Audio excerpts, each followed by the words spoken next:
Hi guys, it's Mike. This is the home video update, episode 2, the official episode 2. We are video for this one. I've suddenly gone a bit dark on my end, which is a bit annoying. Not really paying attention to what I look like, which is fine. We have a guest for this episode, which is fantastic. We have Spencer, aka Damn Fool Idealistic Crusader on Twitter, and Captain Solo on various forums. Is that correct? It's Captain Solo on a few, Yes. isn't it? Yeah. Yeah. So I guess I'll do my little hello there. Yeah, Captain Solo on forums, just because that's the handle I always use. And then Damn Fool Idealistic Crusader on Twitter and YouTube, where I post all kinds of ultra nerdiness about transfers and disc reviews and all the stuff that floats around in my head that I can't use in daily life because it's like I'm speaking a foreign language. But this is why you're here. This is why you're perfect Yes, for this podcast, absolutely. because we speak the same language, and we have been speaking the Yes. same language for a very long time today before we started this podcast, Yeah. because we started chatting and then we digressed 1,000 times because that's what we do apparently. It's the pre-show. It is the pre-show. I should have Yeah. recorded the pre-show. We could have been like a cool extra, but I didn't record it this time because we've had some technical errors and a few other bits, but we are up and running and we are ready to go. Yep. So we're going to start with the normal format that I do, which is what have we been watching, because it's two of us now instead of one of us. So I'm going to throw it over to you first, because mine's going to lead into what our main topic is, which we've already discussed a little bit. So I'm going to lead into Spencer's what have you been watching?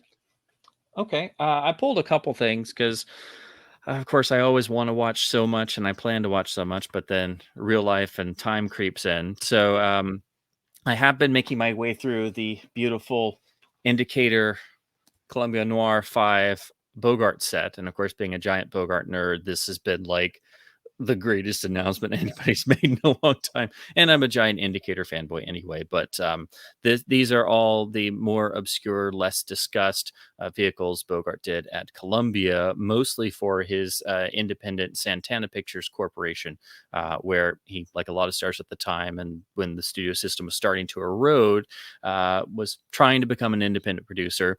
Didn't exactly work out. And he was also doing other films in between these. So these are some of the films he did in between the more iconic films like The Caine Mutiny and The African Queen, but they are extremely rewarding for the performances. They have a greater, much more of a noir sensibility because several of them are noirs. But it's got some of my favorites, including the really lesser regarded titles like Tokyo Joe, which for some reason I've always loved. It and Sirocco always get labeled as like Casablanca knockoffs, which is, I mean, there's a little bit of that, but they're not really.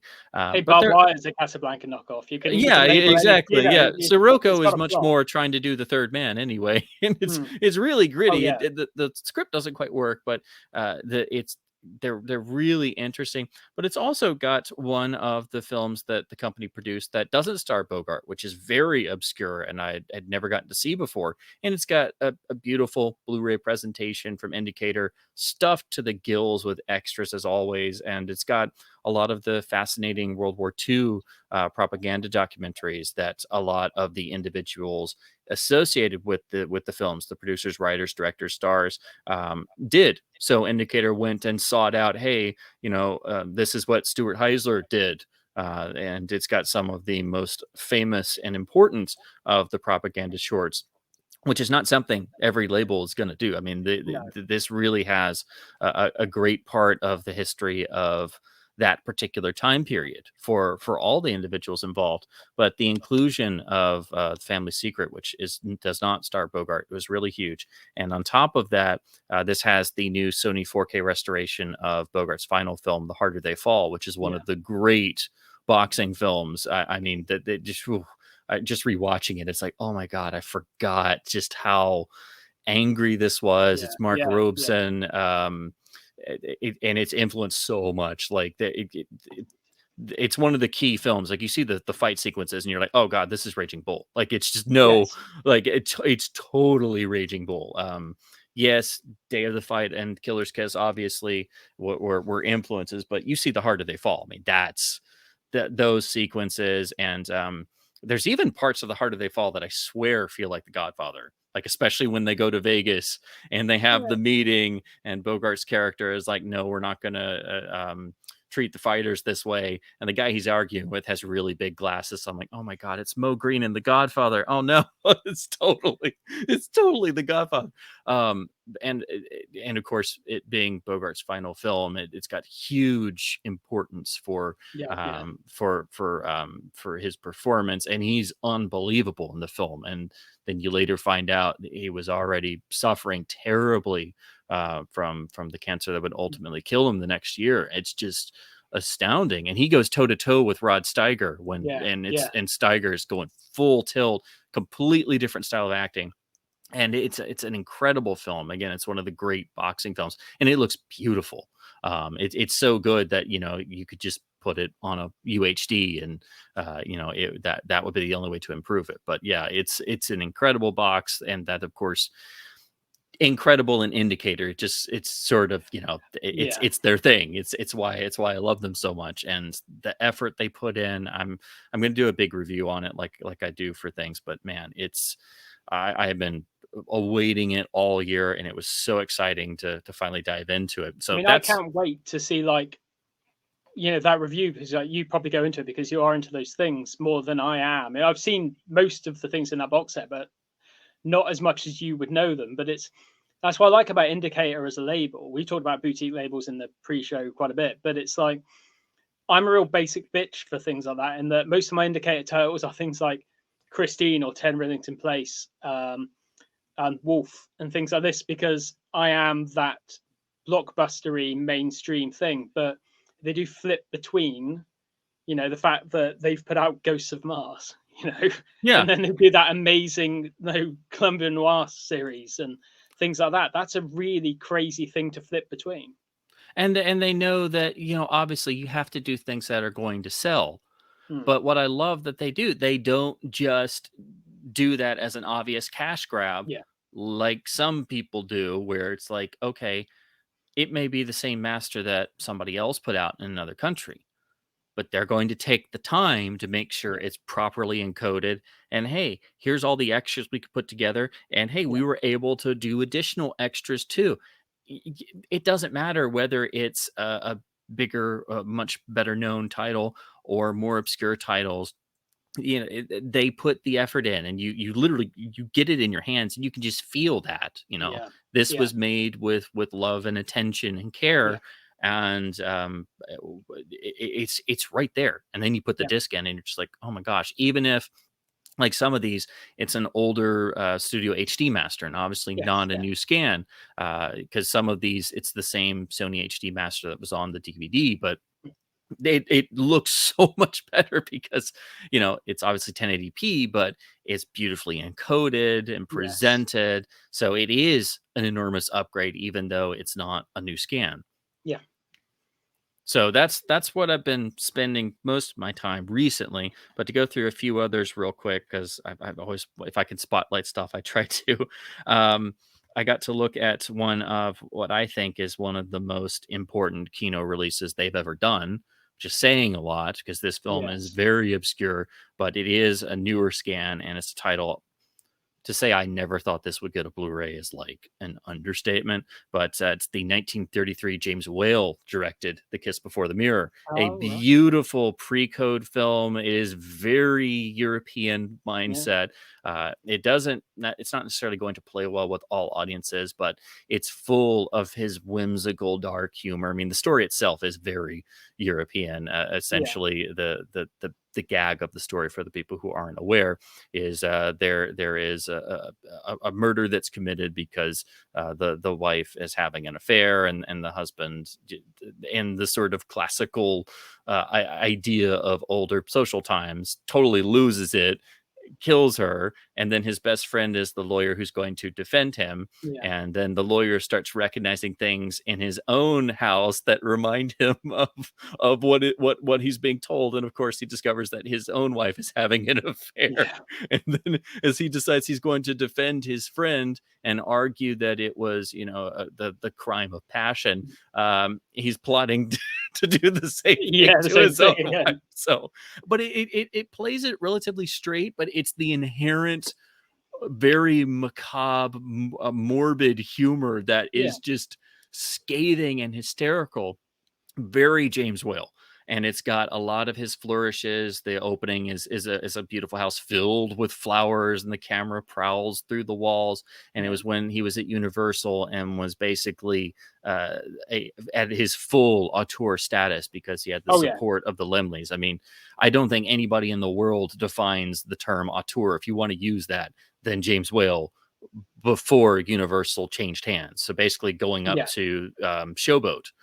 We had But carte this, blanche then because he made them yes, money, and he was yeah, like, "You make us money and you give us respect, so we give you yeah. what you want." That's And what he plus, did. this actually has one or two of the Frankenstein sets in there, but they're totally Oh, cool. changed around. But it gives it this incredible atmosphere.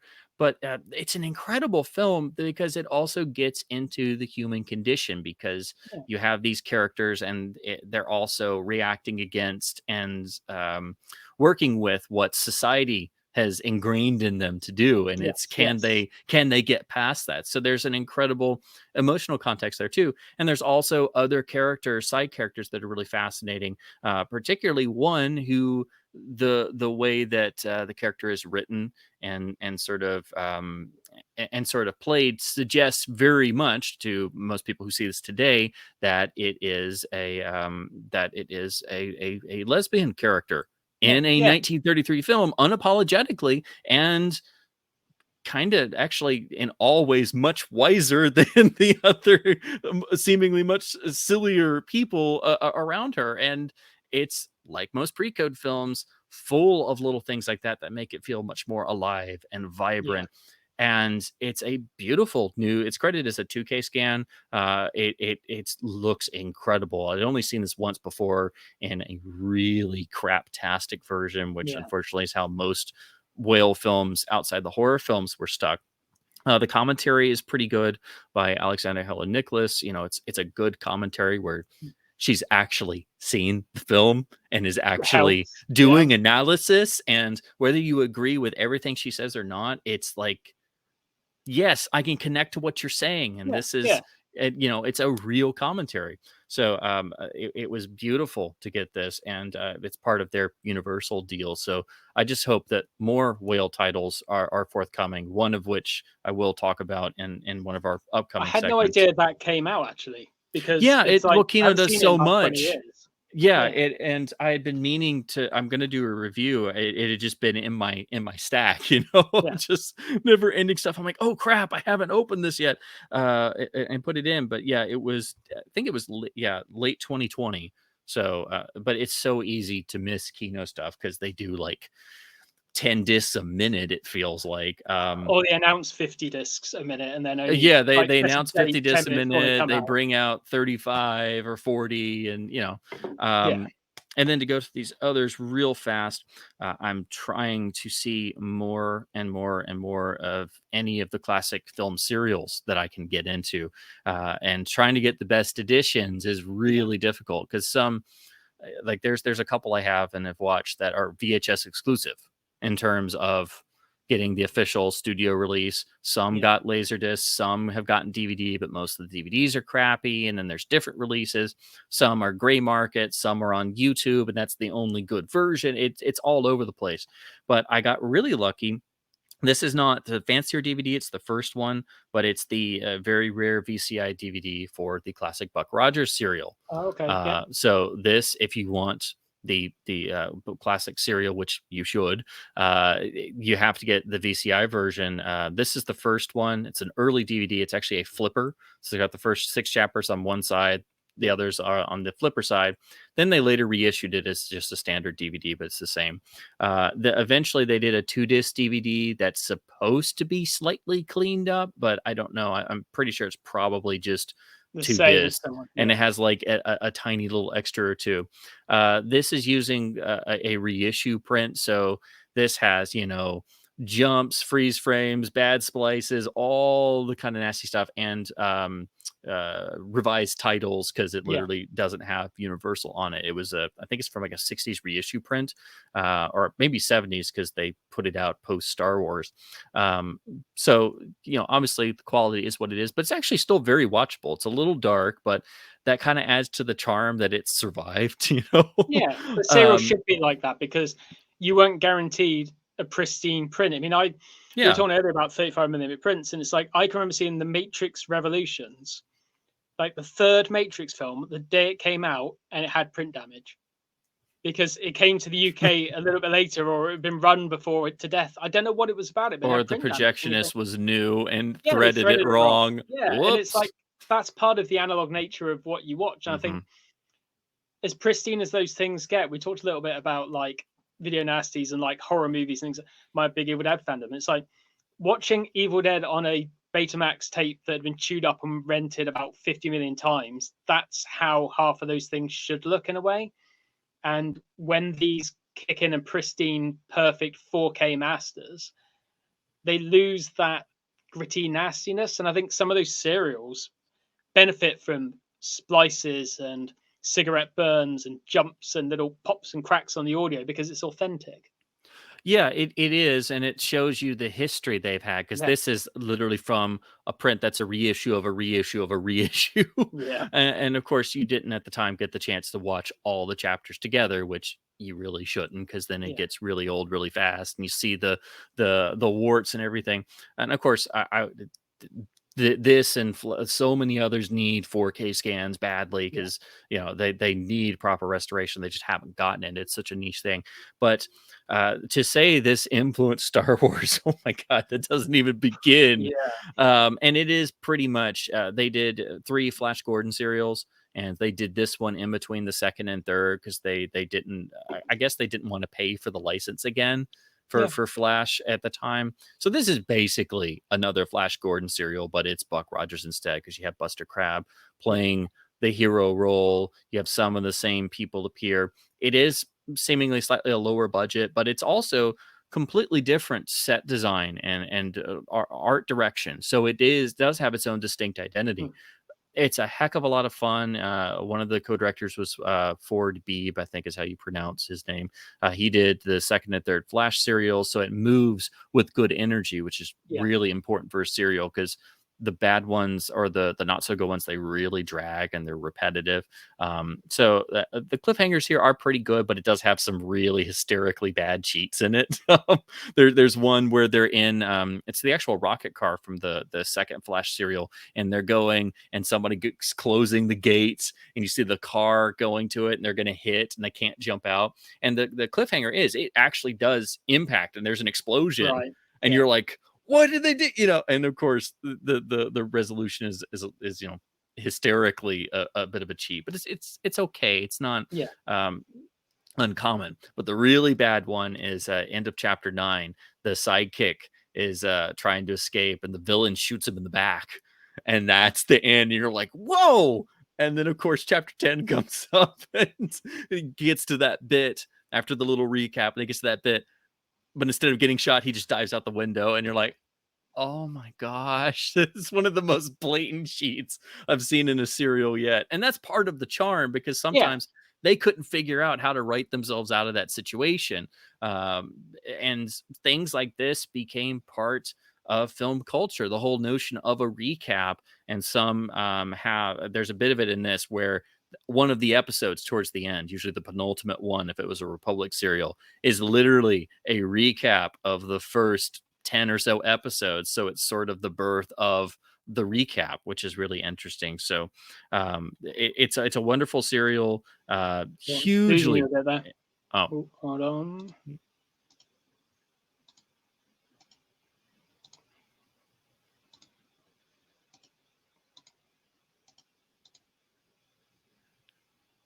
You there? Yeah, we're back. I can see you that went moving a bit now. weird. Yeah, that went a bit weird. Sorry. It's all right. No, it's part of the it fun. Is what it is. Yeah, of course. It's live. So basically, I was just going to finish by saying the influence on Star Wars from both the Flash serials and the Buck Rogers serials. I mean, there's a lot of Empire Strikes Back in this. I think you have the hidden city. It starts in the snow. The fortress of Killer Kane reminds me of Cloud City. It's not in the clouds, but the actual layout, and they're really high up. So there's quite a bit of Empire, and this has the scrolling text. This was the first. The third Flash has it, which is where I thought it came from, but this actually had it first. So, and it's literally the exact same scrolling text, and I'm like, Oh my gosh. So it's a must. It's so much fun, but you know, you have to convince people to get into serials. And then really quick, last one, I'll spotlight an LD. I've been wanting to revisit this, and gosh, this Oh, is you're a going blast. again. Oh,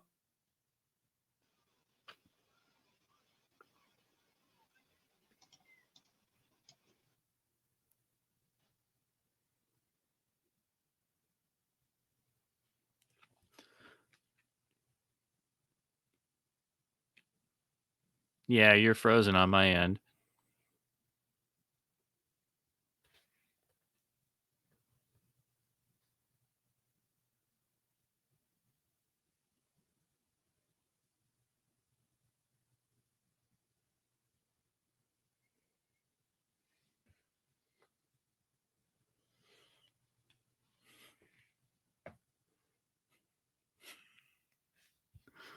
Technical difficulties. Please stand by.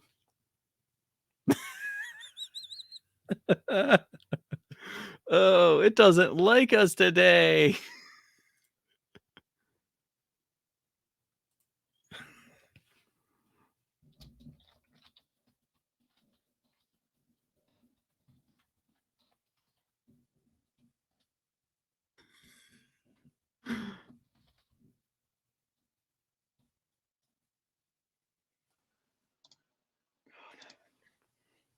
Yeah. Oh, we're back. Oh, We're back. oh, we're back. Okay. That's so weird.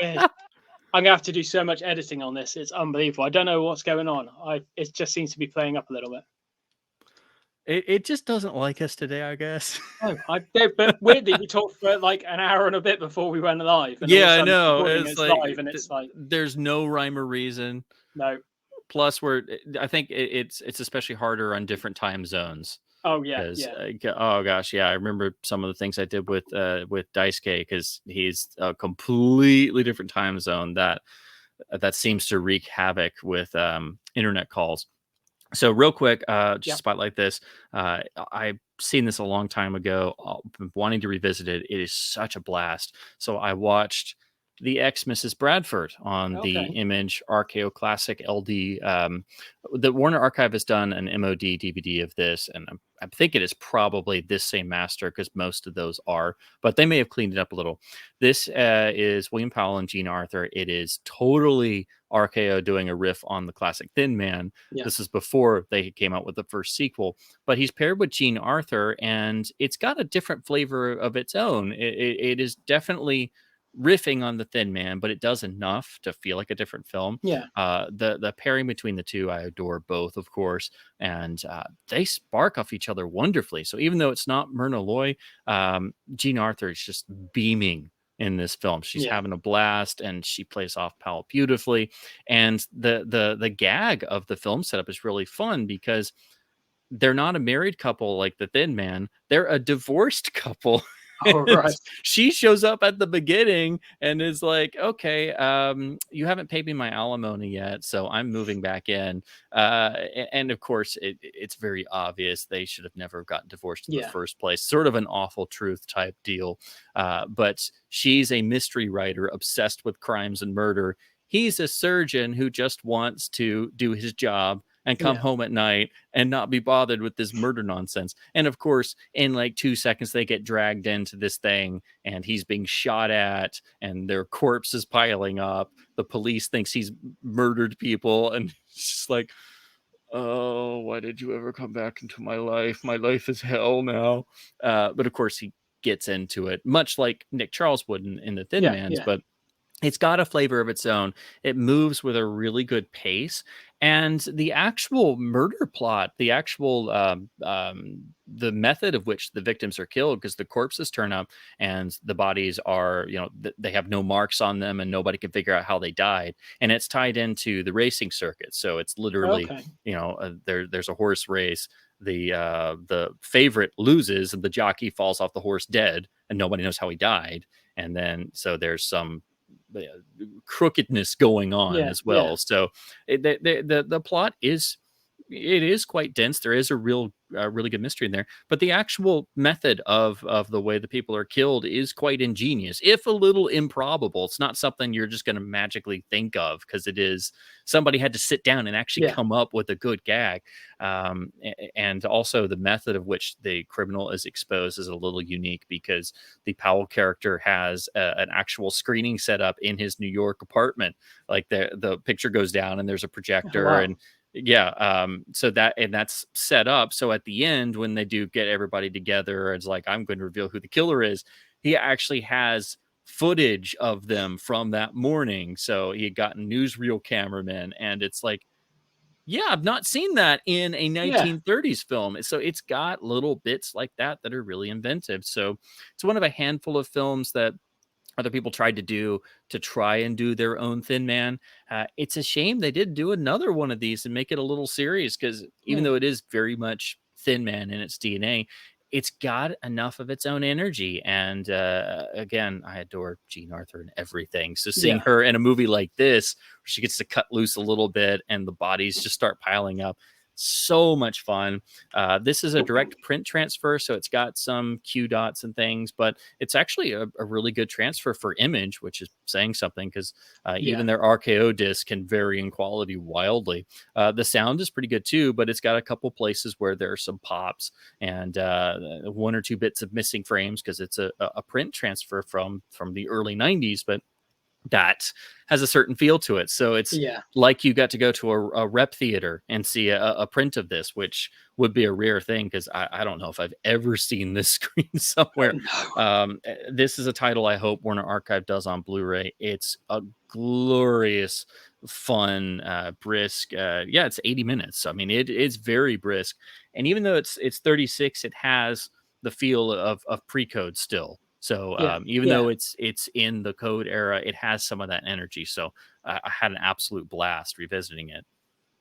See, this is the thing. It's like I learned so much about films that I've heard of or seen transgently, like through like TV or something, where like the weirdness of UK TV and the yesterday, the Searchers was on one channel for the 50,000th time, because the Searchers is it's a Sunday thing. It was always a Sunday thing. It was war Hmm. movies or westerns in the UK. It was always on a Sunday. But on Saturday afternoon, Witness for the Prosecution was on the same channel. And it's like, you don't see that often. It's not really something that Yeah. gets talked about much. But then they had, a very censored version of Tomorrow Never Dies on 2 days before on a different channel. And it's like the weirdness of these things, that you don't see all these things that are that publicized. There are lots of movies that fall by the wayside. And I'm not Hmm. one of these people that sees Howard the Duck being announced for UHD and go, well, why this when this doesn't come out? It's like everything's valid in its own way, and Yeah. you should have the best version of something come out. And I get that. But I was flicking through. I mean, we were talking before about the fact that I've got hard drives, and I said on the podcast before, hard drives for the things that you can't get anymore, or there are versions of something, or an old TV stream, or something that I've ripped from something else. A And documentary from yeah, somewhere that's never yeah, been released because there's yeah, rights exactly. issues for Yeah. licensing. Yeah. It's like Dangerous Days, the making of Blade Runner, that I always butcher his last name, Charles Lacrazula. That Isn't I it? can It's De La Zurica, I believe. Lazarica. I Thank hope you. I'm pronouncing it No, it's correctly. better than I'm doing it. So, I I mean, follow him on Twitter. It's amazing I can do that. I've DM'd him a couple of times, and we've had a few chats about some stuff. But it's like he's a really good guy, and he knows movies back to front, and the passion's there. But also, Mark Kermode, the film critic, did one called On the Edge of Blade Runner, Yes. which the only version of that is a really bad VHS rip, which is on YouTube. And every time I talk to him Yes. about it, he links me to that, and I'm like, no, you can get the master, because like Fear of God, the Exorcist documentary that he did, which was really cut down the laserdisc, a little bit longer on the DVD, and the full uncut version, when it's about 2.5 hours or something, finally went on BBC iPlayer, their streaming service, which is amazing. But these things get lost, so I try and Yes. preserve them. And I was flicking through. I mean, my what I've been watching is going to be really, compared to the stuff that you've been watching, is very, everything's valid in its own little way. And I had you can see a theme in what I've watched like the last couple of days, because I've had a bit of a Jones for like 90s stuff. But it's like I was flicking through my Shield NVIDIA Shield TV player, which I stream all this stuff. Well, watch off the hard drive. It's things like the Rachel Papers with Dexter Fletcher and Only Sky, which is, I think it's Michael Amos book, is an amazing film that is only available on one MGM DVD, and that's it. Mm-hmm. And it's like, well, why isn't this actually quite important to me and quite a well reviewed and renowned movie not available on Blu-ray or HD anywhere? And there are lots of films that are trapped in this thing. So you think of something like that, where it is, yeah, you're stuck on an MOD title, you're stuck on a laserdisc or something like this. It's like watching the Wolfpack, the last one you're on, they had, I can't remember who had it, but someone had a Japanese copy of Slipstream. Mm-hmm. The probably Ryan. Yeah, I've got that copy of Slipstream because I love Slipstream. I've got a 35mm trailer that's been scanned. I've got, you know, a DVD of it that's like the crap NTSC laserdisc transfer that's just 4:3 and pan and scanned and terrible. But this is the only widescreen version. It's not the correct ratio. It's zoomed in. It's got a weird yellow, like Spectre style piss filter over it. It just looks horrible, but it's the best there is. And if I want to watch Slipstream, like when Bill Paxton died, I put the laserdisc on and I watched Slipstream, and it's the only way I can watch it. So to think that these things, I mean, it is public domain, that movie, so anyone could put it out. And Mark Hamill finally, after I've been tweeting him about it for years, someone tweeted him about, hey, remember Slipstream? And he replied. And it's like, yes, they do, because I wanted it to come out when Tron Legacy came out, because Lisberger directed it and he directed Tron. Gary Kurtz with Star Wars. You look at Bill Paxton had just died as well, and Mark Hamill coming back for certain things. It's like it was the perfect time to release it. The energy was there. Yeah, but someone paid for it. Somebody didn't pick up on it, or you know, obviously people have limited budgets, but you know, you gotta they have to dig a little deeper, and also if they don't think it's going to sell a lot, well, if you actually promote the important reasons that people are probably not aware of because they probably never heard of it. It's the same thing with the serials. If they put Flash Gordon and Buck Rogers out and promoted, hey, all this stuff in Star Wars, you know, this is where it comes from. Yeah, new trailer exactly. With somebody knows how to cut a trailer. You got to put a little effort in to essentially translate for a modern audience. Hey, this is why this is important. A lot of stuff that you love came from this, and here's why, and it's important to preserve it, and you might want to check it out. You know, there has to be some sort of translation, otherwise it's obviously not going to go anywhere, and it's not they're not going to make any money out of putting it out, which that makes sense. But I hate when so many will just say, oh, well, this didn't sell well, so that's not going to work at all, blah blah blah blah. I'm like, well, yeah, but if you had advertised a bit better or at all, you know, that first one would have done better. You know, if you don't translate it, then people just don't realize it's there. Well, I was looking through my latest earlier, weirdly, I don't know why. I don't know what it was. I was watching Oliver Harper on YouTube did a latest update. Yeah, and he had the last released version of Batman 1989 in Japan. Now I've got the original release of Batman, perfect mint condition, Obi strip, everything perfect, beautiful condition. And I didn't realize there's another, I think it's 98, 97 release. And I'm like, it's like getting cool. I probably, as far as my own sort of headcanon reasoning, I think when they came out with the flipper DVDs for the Batmans, I think that was because they were going to do like a final AC3 Laserdisc. And then Warner Brothers pulled out of LD very early. And so the last Warner LDs were Image titles done sort of separately, because there was a great interview that finally confirmed that for me. It was, do you know the Extras podcast? They do stuff with George Felton. Well, they had an interview with the guy who produced the Matrix DVD, the original groundbreaking snapper case that we all have and love, and it's a legend in home video.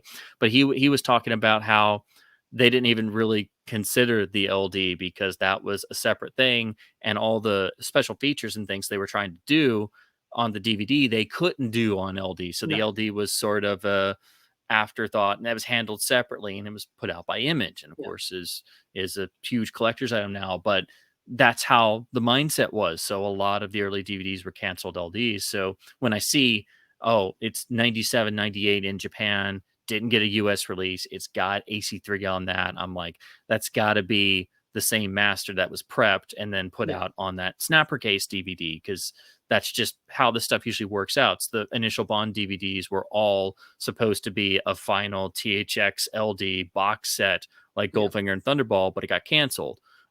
So we got those THX final runs movie only, which then got the first snapper case DVDs that were the same transfer and are all rotted. And then the special editions were those just with extras and heavy compression and all kinds of other doodads. But yeah, it is, that's how it works. So it took a while to get away from that, but I'm thinking that's got to be the snapper case DVD master.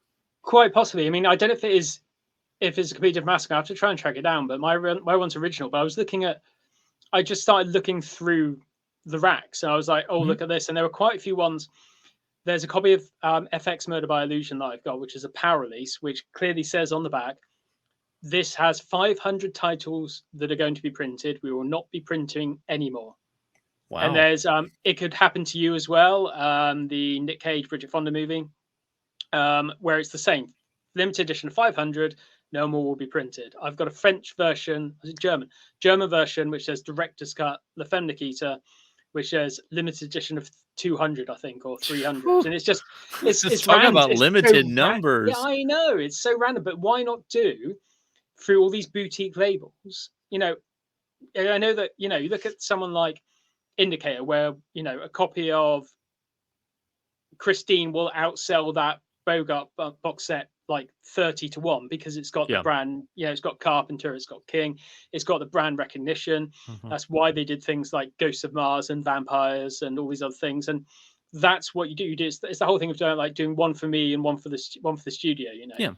Doing one for the bank. So, you know, if you look at like Nick Cage doing The Rock and doing Red Rock West, if I can speak, you know, you do something, you know, for the money, you do something for, you know, you do Leaving Las Vegas at the same time you're doing, you know, Con Air, you know, you're winning an Oscar when you're putting the bunny back in the box. That's the weird thing of you taking one for the thing and doing, I was watching a video about, there's a series, I can't remember the name of the series. I'm really terrible for remembering these things, where it's this French video shop where they rent DVDs and whatever else, and they get. Yes, you've seen these? Yeah, they're really good. The Terry Gilliam one is great. Yeah, they're brilliant. It's like the Criterion. It's like the Criterion closet that you want.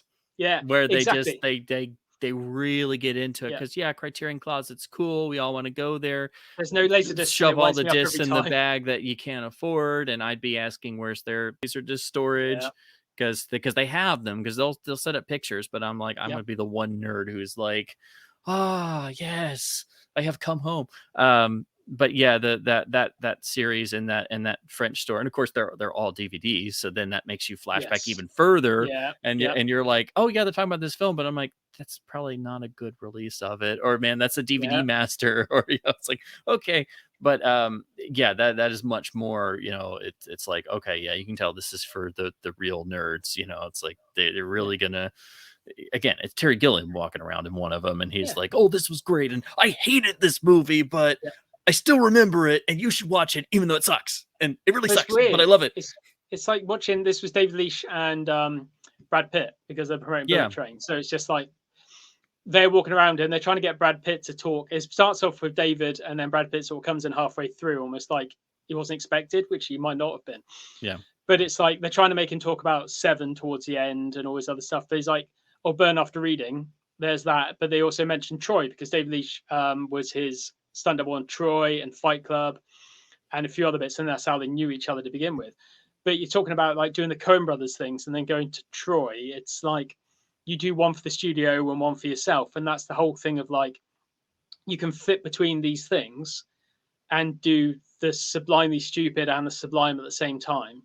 Yeah. And that's how these things should be working. So we should get something like, maybe, you know, Indicator should put out something Sony owned, you know, that they're not making money on. Blade Runner 2049, you know, it didn't make a huge amount of money, but maybe 5 years from now, Indicator will put out something that Sony own in the UK, a special box set of that or whatever else, and they can also put out Slipstream, you know, because you bundle it in, even if you know the other one, you're probably going to take a little Yeah, bit of a loss on, bundle it in with yeah, something where you're going to have a really large profit margin because yeah. that'll cover it up. That's something studios used to do with their feature releases, can't do that anymore. No, all these DCPs and stuff, can't you can't have think double bills about of no. can't think about, hey, we can still make movies between 5 million and $30 million Yeah, budgets about yeah, people, and bundle that in because we're going to make $2 billion off the latest whatever that's the summer gigantor release. yeah, You can finesse things in there, yeah, if you take the time and you actually care. So yeah, it just takes a little extra effort. It takes elbow grease. yeah, yeah. And I think that's the difference with it. But getting into we've digressed for quite a bit on Of this course. before we even start going, and I quite like it. I talked for hours, but it's like if I'm going to hammer through what I've been watching, I haven't got the lovely props that you have. They're all in a different room, or they're all digital, or whatever else. But it's like I've grouped them together into a theme because one I want to talk to you about. Well, there's two that you can comment on quite. One you might not know that I've watched recently, but the two that you could probably comment about more than most can. And then we'll get into our main one, which was one of the things I wanted to talk about. But I went on a bit of a 90s kick. So I tried to watch Drop Zone today, and I got about halfway through it, which is the John Bad and Wesley Snipes movie, Yeah. which is, I got halfway through it because it's terrible. There's one Is bit it? in it. I used to I like have it. the I remember LD. I liking it. picked it up because it was cheap and it had Yeah. AC3. I have so many discs of random things that I've gotten, and I've never gotten around to watching it. So I've thought about it, and I need Yeah. to. There's so much I need to watch, but yeah, I'm like I've never seen it, so I don't I remember know. liking it. I really remember liking it, renting on VHS and liking it because it came out the same year as Terminal Velocity, which I Mhm. actually enjoyed a lot more. That's got a David Twohy script, which I thought when I started watching Drop Zone today that I'd want John Badham directing that script because it's a decent script writer with a decent director and it would actually work better. Yeah, But Terminal Velocity is actually better directed. The action set pieces are better made, and there's a I lot can more see that. fun. Yeah, I think Yeah, Charlie Sheen's got more charm than Wesley Snipes has, even at the height of Wesley Snipes' power. And there's Nick it's a different Nolte's trying to energy. yeah, yeah, and Yeah, it doesn't really. It's not Nick Nolte. It's Gary Busey. Sorry, Gary Busey. Weirdly, going from the other skydiving movie, Point Break, where he yep. was a cop, to being a bad guy skydiver in this, and I can't buy him in the shape that he was in, being this badass skydiving It's bad a guy. little bit But of a stretch. it's really weird. But then you go to Terminal Velocity because what I tend to do, and I'm terrible for this, and that I quite like going to the cinema to see things because there are no phones, there are no Yep. laptops, there's no distractions. Because with Terminal Velocity, for example, I got up, well, with all these films, I get up IMDb and I go into the trivia section and I look through and I'm like, oh, that's interesting. Like the original plot for Terminal Velocity was because it's these Russian KGB agents. Oh god, the casting is so. It's like James Gandolfini and Christopher McDonald, and it's like with a blonde dye job as well. It's like okay, As it's you Russian, do. fine, yeah, but it's so strange. But they're originally trying to steal gravity to win at Skydive, and I was trying to read this plot synopsis from this like abandoned version because that sounds like a David Twohy script. That sounds like his Jurassic Park stuff or his Riddick stuff, and that sounds like Below or something more sci-fi like he would have written originally.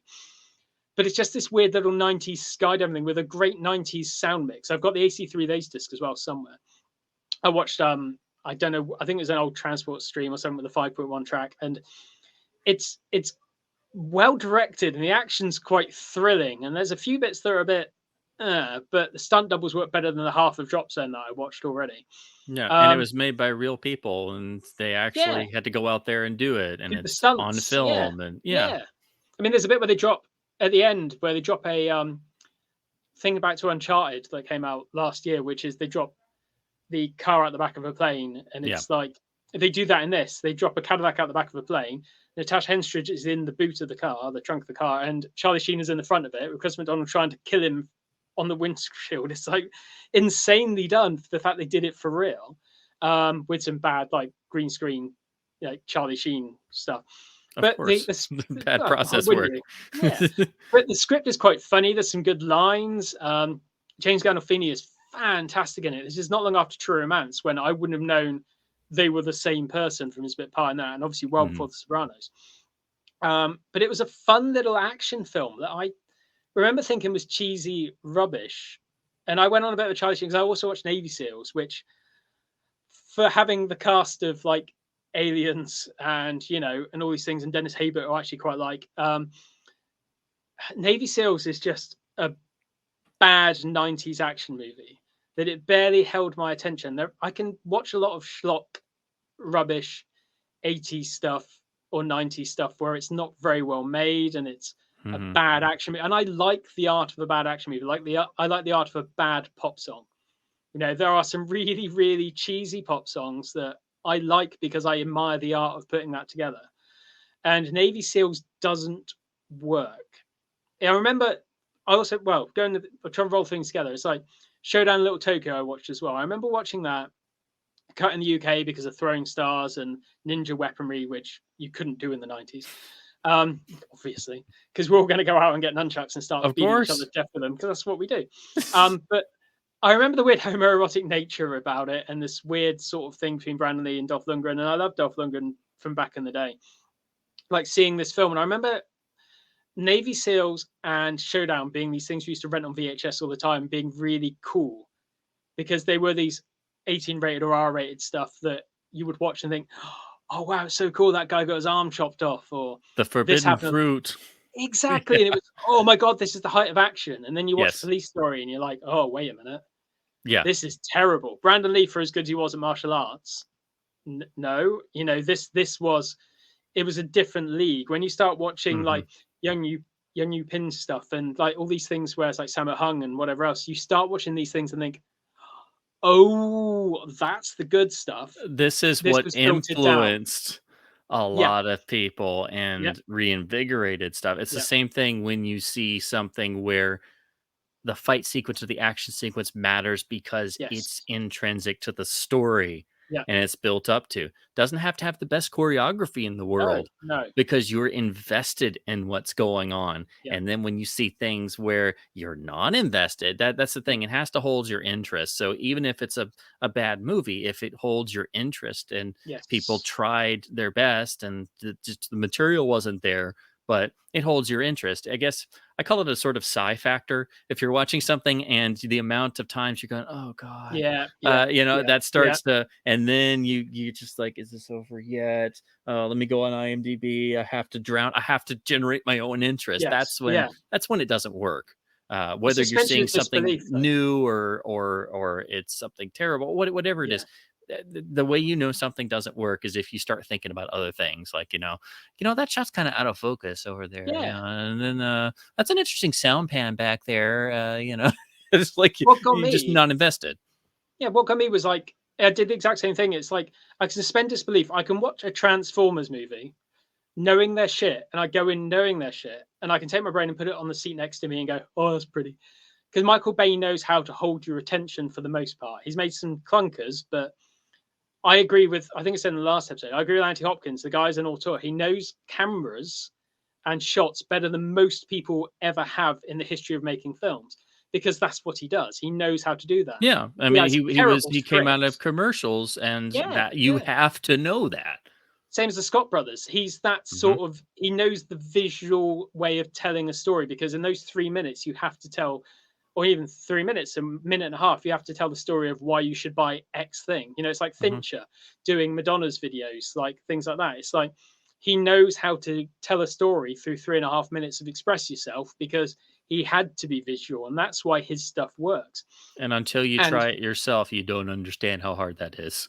well, Even the that's the thing. simplest things in the world, even if It's you're like, just taking your phone and yeah, you just tried it is the hardest thing in the world. It sounds simple, but until people actually yeah, try to do it themselves and experience the same hurdles and yeah, headaches, they don't understand how yeah. difficult it really is. But Showdown fell apart for me when I started noticing the score because the Okay. score is really bad. It's really loud, it's really Hmm. badly mixed, and in your face, and it sort of covers over everything else. And it's Yeah. I found out later that the film was taken away from Mark Lester and recut. He fell out of favor of Warner Brothers, and they went, "This is not Warner the film we Brothers want." in the Yeah, 90s recutting yeah. things. We'll come back to that later. Oh, yeah. But he got it taken away from him. I think he did. It's an 89-minute movie, and it was 115, 18 minutes, something like that. So I had a Mhm. lot cut out. Weirdly, about the same as the other film we're going to talk about later.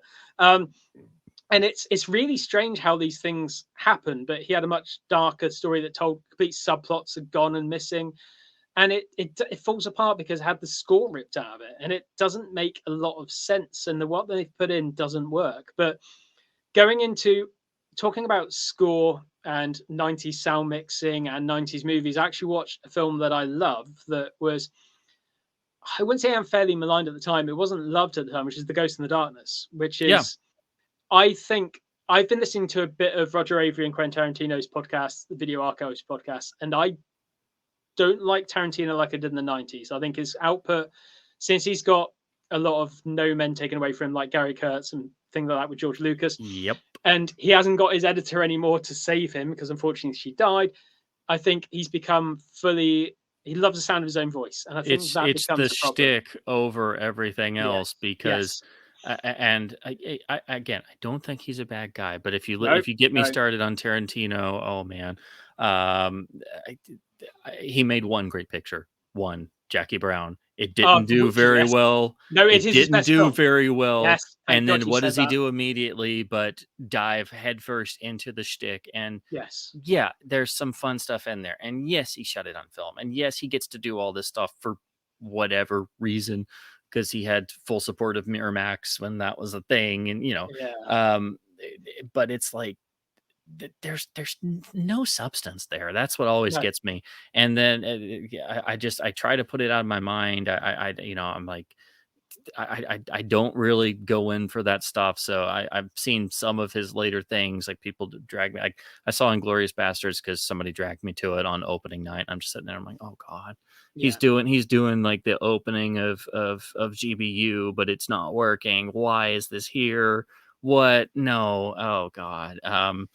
But it's because I can sort of see behind the curtain because Yeah. I know Yeah. what he's pulling from. So you could see the seams of things. Yes. And, it's fine if you want to do that, but you're supposed to work it in. You're supposed to fold it in. Leone was a Western geek. He loved Yeah. Hollywood, but he was playing around with how the myth and reality clashed. And that's really if he had a core theme, not that people sat there and go, this is my core theme, this is my thesis. But if he had a core theme, it was the clash between the myth and the reality. That's Yeah. what Once Upon a Time in the West is. But even if you look at that, it's filled with references, but the references are there for a reason. And unless you're a Western geek, you're only going to recognize core themes of various Yeah. Westerns. But as a Western geek, you can now sit there and go, oh God, he's pulling that from Vera Cruz. Oh, that's from Shane. Oh, this is John Ford Yeah. country. But look at what he's doing with it. And he's using the texture of it, but it's everything laid bare. And it's literally the Western dying in front of your eyes. And it's the death of all of the beautiful mythology. And it's just being laid bare and destroyed by the passage of time, as everything is. Yeah. And you're just like, you just start weeping at the poetic nature of the passage of time and how everything is erased and forgotten in the notion of progress. And you're like, oh, this is so profound. It's not just, hey, oh, I love this, I'm going to riff on this, I'm going to riff on this. And again, fine if you want to do that, but yeah, it's always bothered me. And then as when I was growing up and finally saw Reservoir Dogs, and I'm like, it's not bad. Obviously they had a low budget and things. Okay. Then I'm seeing this other movie a couple years later that I'd heard about, and I'd heard there was something about Reservoir Dogs, but I'd never really looked into it because I didn't have access to Hong Kong films growing up. But I'm seeing this film because I was really getting into John Woo and Chow Yun Fat. I'm seeing this Yeah. film, and I'm like, this is great, but man, this seems so familiar for some reason. And then Ringo Lamb's made a film that's quite similar to, so I'm it's halfway crazy. through City on Fire, Yeah. and I'm like, wait a minute. And then I was like, oh my God. He took the final act of City on Fire, Yeah. took the first two acts off, took the character build up off, kept some core things, which is fine if you wanted to do that. Just give the credit where credit is due. That's what gets me. So that's why I can't look at Reservoir Dogs anymore. I just can't. I'm just like, yeah, studios did this all the time in the classic era where they would regurgitate, recycle Of course, things that happened. that they had already made themselves Yes. or other people did, but it wasn't that blatant. And if they remade something, it's in the credits. If you read, some movies were remade 4 or 5 times. There are 3 versions of the Maltese Falcon. Warner Brothers didn't get it right the first 2 times, but it's got Dashiell Hammett's credit, there, suggested by material. So it's there if you want to dig for it. But yeah, that just that's just one of the most blatant things, and it's just like, come on. But he was slating, but that was the thing. It's like he was slating Stephen Hopkins because they did an episode which is The Keep and the Relic, and I love The Keep for all its many flaws. Again, another film that was taken down and recut and everything else. The Relic has some merit. I don't hate it. It's fine. I liked it in the 90s. It's fine now. But they said, oh, it should be someone more workmanlike directing it, like Stephen Hopkins. And I'm like, Stephen Hopkins isn't workmanlike in my book. I think me and my brother especially really championed Judgment Night and Predator 2 and Life and Death of Peter Sellers, which is an amazing film. And also The Ghost in the Darkness, which many people didn't see when it came out, which is another film that was, again, taken out of its director's hands and recut. Taken out of the screenwriter's hands first. Yeah, that's the craziness of it. It was like, it was redone. The producer couldn't find anyone to be cast in the role, so he cast himself in the role. So there's Michael Douglas all of a sudden halfway through the movie, because it makes sense, and he's great in it, but the tone changes. It doesn't work anymore. And I think that Val Kilmer, who has just come off Island of Dr. Moreau, who turned up literally off the set of that after he was at his worst as a human being, I'd say, because you look at the quotes coming from Island of Dr. Moreau, which is like Frankenheimer said that he wouldn't cast Val Kilmer in a Val Kilmer biopic because he just even Joel Schumacher, most polite man in the history of time, was just like, oh God, I can't. Val Kilmer wasn't a good guy. He was bad, but then I think he realized what he was doing wrong. And then you got later resurgence of things like, I mean, you're saying about Westerns there. I think that Westerns need something new to say. I think that you come from things like, the very early stuff going through to like the John Ford era, then through to when, you go through the spaghetti Western era, where it was like, hey, we're not American. We didn't live that. We weren't looking to recapture that heroic nature. We weren't looking to do the John Wayne thing. We weren't looking to do all that. We wanted to do the grittiness. And that's what what got me is we're talking about red letter media's like looking at like Good, Bad, and the Ugly, and way more than they do. Obviously, you're pretty much I consider one of the experts on the subject. But it's like, try. But they had that little bit of like, the way I look at the spaghetti westerns and Tarantino stuff is that he doesn't have anything new to say because he's trying to regurgitate that feeling. And there's a bit from Back to the Future Part 3 where he's like, Clint Eastwood never wore anything like this. And it's like, who's Clint Eastwood? Because that's what we would have worn in a black and white like film. You would have worn like the pastel colors and things because it pops better on black and white. And they knew how to film the cinematographers. Not counting the pastels, but you know, obviously they never saw him on an episode of Rawhide, particularly the early seasons. Yes. Where he's Rowdy Yates and he's clean cut because it was a television Western. You know, he wasn't Dirty Harry. He wasn't that. No. It wasn't the 70s bleak, everything's going wrong nature. I was thinking today, the way America's going is that look at Times Square in things like, I was thinking that The Warriors is going to be a documentary. It was set in the near future, and it's going to be a documentary where Times Square will go back into that thing. New York will be back in the sewer, and Coney Island will be a dangerous place to go again because things are going back to, what things predicting like Escape from New York. It's becoming quite prophetic, and the fact that all these draconian laws are coming back in, and the spaghetti westerns has something to say about the realism of the West. And then you go to the 90s westerns, which I've got a lot of, or even the modern, I call modern, like Tombstone. Tombstone's not modern, but it's like, I love Tombstone because Val Kilmer's acting his arse off in that film. And you look at him with his very bright white teeth and Ghost in the Darkness, very like Iron Irishman. And it's like, you're not even trying. But I love the chutzpah of that film. And it's got one of the all-time great sound mixes Oh gosh, yes, from the LG through to absolutely. this. I've got the German Blu-ray, and I it's just have the gorgeous. AC3LD, and So man, good. that it's still cursed on video with all kinds of Yes. screwy Yeah. transfers, and Paramount just finally let it come out on Blu-ray here, and it's still a screwy older master, but It's the no, sorry, audio. it's remastered from the 4K OCN, as it says on the back of the shout fact. No, it isn't. It looks the same as the Oh German one man. without less edge enhancement and Oh, sharpening. I The didn't German one realize they was had put that in the claim. Oh, no, geez.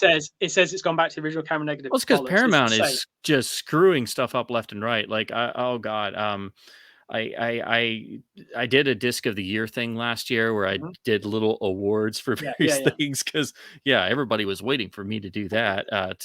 But I it's going to be impossible for me to not go yeah. crazy because I did like a little dishonorable mention section, but this year the Paramount did one that's just unforgivable. What they did for Liberty Valance, oh my god, Yes, it is. it's garbage. And the audio, the mono is not even on. It's a down mix. It's Yeah. oh my god, it's But the underlying unbelievable. master looks beautiful. I reckon there is something underneath that Yeah, that is so close to absolutely perfection. So it's like I've said before on the podcast, it's like this should be 4K should be it's probably the last physical format, should be archival. yeah, It that's should the be the thing. It best archival version. should be the Yes. mindset. It never Yes. is. It No. never is. It's all about appealing to consumer bases and what they think people want. Yes. And that's not what it should be. It should be archival so that Yes. people can go to it and access it the way it was meant and intended to be seen and Like a heard. pristine film scan. Like literally, I don't know why I've got this here, but it's like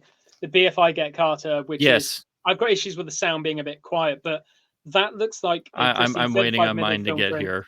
It's Yeah, gorgeous. It is absolutely gorgeous, and that's the way it should look. And it's a case of if you have the time to go back and look at these things. I mean, I can live with Ghost in the Darkness looking very sharp, and it's not great, but it's okay. I mean, yeah, it's it's about 2.1 to 1 ish, whereas yeah. the Shout one is actually 2.35 to 1. And I don't know which one's more correct. You look at like the caps, and there some shots look better on one versus the other, but it's not right. But the fact that that's the best version I get, like Strange Days, we were talking about earlier, it's like Strange Days, the German Blu-ray, the remastered version, isn't great, but it has lossless DTS. It's one of Mhm. the best sound mixes ever made. It looks pretty good. The UK Blu-ray, for some reason, still is cut for sexual violence, so that's never going to be an option for me. Talking about censorship, we were earlier before we did the podcast. It's like because you've got going to the news later. It's like Cannibal Holocaust coming out, and there is still violent animal violence cut, real life animal violence, which I don't mind. But anything else violence wise, it's made up. It's not a snuff film. 8mm was not a documentary. You know, Joel Schumacher is not that subtle. It's these things are fine. I am fine with Ghost in the Darkness being on Blu-ray. Like I say, the Rachel Papers, I'd love to have an HD version of that. I can't. I've got to watch a DVD rip of it because the DVD is quite hard to find. So I've Mhm. got a rip of it, and it's the best I can get. You know, if I want to watch before they did the 4K remaster of Back to the Future, I had the DCP rip that I found and might have spread around a little bit.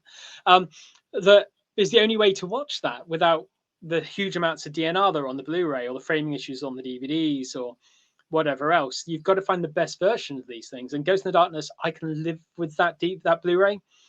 It sounds amazing. It's like I can't remember the film the quotes from. It's like a brick through a plate glass window. I think it might be. That's God, what Doctor is that? No. Thank you. That is Doctor No. See, the Bond thing. You're, you're It's you're you're it's talking like to a brick somebody through. who walked Yes. around as a kid imitating that. Yep. Walter PPK 7.65 mil with a delivery like a brick through a Brick plate through a glass plate glass window. window. Takes a blast silencer with very little reduction in muzzle velocity.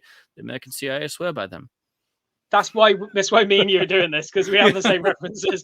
But it's like, but that's what it hits. That soundtrack is same with Terminal Velocity. It's 90 sound mixers know what they Mhm. knew they were doing. They had a toy and they played with it. Atmos is a great toy. DTSX is a great toy. Ori 3 a little bit less, but it's like IMAX 12 channel. It's like that's an amazing toy. The overhead stuff's a great toy for when you want to use it, but it's rare that it does. And it's like the Ghost in the Darkness was amazing. We were talking a bit earlier about, I will press the upmix button on my receiver every now and again to see what it does. The Shadow sounds amazing upmixed. It adds to it, which is great. But I can also listen to the original 5.1 track, which is what I want. I also watched, and this is I'm going to gloss over the next one because I've moved my little thing around. But I watched Band of the Hand because they talked about it on that Roger Avery Quentin Tarantino podcast. Then a little bit of things they're talking about Michael Mann and the Key, and Michael Mann produced that. It's not a good film. It's not well made. It's a TV pilot basically put into a film. But it's good for the fact that it had a good idea of these kids that were all being sent to prison, and they get trained by, I'm going to make his name, Stephen Lang, who I always knew from The Hard Way before he was in Avatar. You know, The Hard Way was how I knew him before anything else. Before I knew, and he was in everything and like a great workman-like actor. Like when I watched Terminal Velocity and realized, wait, James Gandolfini's name's in the credits? Really? I don't remember being in this. And it's like, yeah, I didn't remember who he was when I watched True Romance. And I'm the biggest Tony Scott fan in the UK. That Tony it's like Scott old-fashioned character actors from the studio days where you're like, oh God, I know their face. What do I know them from? And then you go and you learn the name and you see. It's not James Cagney who was the name. He was the person you went to see in Public Enemy. That's who you went to see. But there was also the person who was like 15 the whole stable of the other performers on the studio roster. Yeah. And Gandolfini sort of showed up in that, and it was a little bit of that. And it's like Band of the Hand. You're going around, and I've just watched Sandman on Netflix, which I really enjoyed because I like Neil Gaiman's work and I love the graphic novel. And I was watching Band of the Hand, and one of the guys was just like, "Hey, that guy's in the Sandman. What do I know? Oh, he did, yeah." And I look back, oh, he was in that. And there was Leon, as he became known. He had a surname, and this camera surname was. He was in Cool Runnings and the Like a Prayer music video. Going back to Dave Fincher as well. It's this weird little thing of like. These people that turn up and stuff, and it's a good idea of like, hey, Stephen Lang's going to train these guys in combat and about living in survival, and then they'll go into a war-torn like ghetto and they'll try and make it better, and the pimps and the pushers will come and they'll try and drive them out. And Lauren Holly, who was very young at the time, her character's 16, gets hooked up with this drug dealer played by, oh God, what's his name? I want to say Eric Roberts, but it's not Eric Roberts. James Remar, who's very much, you know, bouncing off the fact he got fired from Aliens, basically. And he's a drug dealer and she's 16, and he becomes sort of entwined with her when her boyfriend goes away to prison, and they become a team to try and take down his drug laboratory. It's such a weird idea, but it could work as a better film. Why don't they remake stuff like that where it doesn't quite work? Yeah, where the potential's there. Yeah, it's a good because idea. It's not a proven IP. If it's not a proven IP, the analyst, the everybody's like, no, this doesn't work. Band of the Hand is such a stupid name until they have to explain it about 3/4 of the way through the movie. It's like, well, that's why they're called Band of the Hand. Well, that's stupid. Which is why if you do that, you put it at the beginning. So at least, you know, or at least some version of that. There's a really great one because I not too long ago watched Indicator's release of The Criminal Code, the classic Howard Hawks early talkie gangster picture. That is why we got Boris Karloff the star, really. It's a fantastic pre-code film, but the title, you know, at first, because the lead character is a young boy who kills a guy in self-defense, and according to the criminal code, winds up being tried and charged with manslaughter, and has to go to serve a prison sentence. So you're like, oh, well, that's why the movie's called The Criminal Code, because everything must abide by the law, otherwise everything would fall into chaos. However, over the course of the story, you realize there's a second code. It's the unwritten code of the criminals themselves. And so it's like, wow, there's a double meaning of the title. So okay. But see, it's there at the beginning too, with the sort of straightforward meaning. So the title fits it. It's not just, what's that title mean? Oh, we got 5 minutes left. Okay. You've got to suspend disbelief, and you've got to go that thing of like, you can't treat all the audience like an idiot, because you've got to go those common denominator for a little bit of it, obviously. But if I was remaking it, I'd say you'd have a prologue set in Nam or wherever it would be. If you update to modern times, it'd be like Desert Storm or whatever, and you'd see the Band of the Hand, which is what Stephen Lang's like Nam buddies were called. They'd get into a fight and they'd all die apart from Stephen Lang, but you wouldn't find out who Stephen Lang is.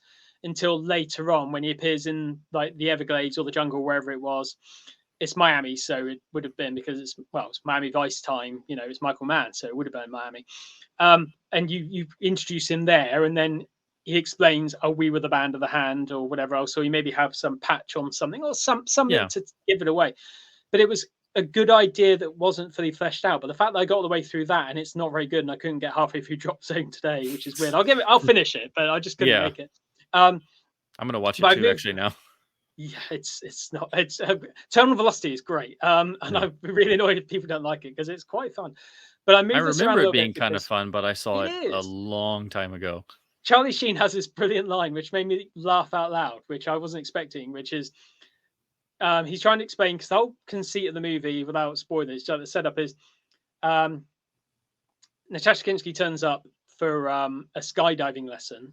She's never done it before, and they're up in the plane, and he looks around, and she's jumped out of the plane, so he jumps after her, and she doesn't pull a chute, and she goes splat. So he gets investigated by the FAA, and they're saying, well, look, it's negligence. You let this girl die. And he's trying to figure out what happens, basically. So he goes to her apartment, gets attacked, and he finds and steals a picture, which is weird because Drop Zone, Wesley Snipes picks up a picture in a frame and steals it in the exact same way, which I was thinking, weird. They came out the same year. Yeah, or maybe there was a spec script somewhere that two different people used. Yeah. Maybe Point Break's in there as well. But there was this really weird bit where it's just like he picks picture up and it's her in skydiving attire. And he's like, she was there's a mystery, and he's actually doing some sort of detective. And it's like, wait, she could skydive. Okay, so what's going on here? Mm-hmm. And he's talking to James Gandolfini, who is the assistant district attorney, I think it is.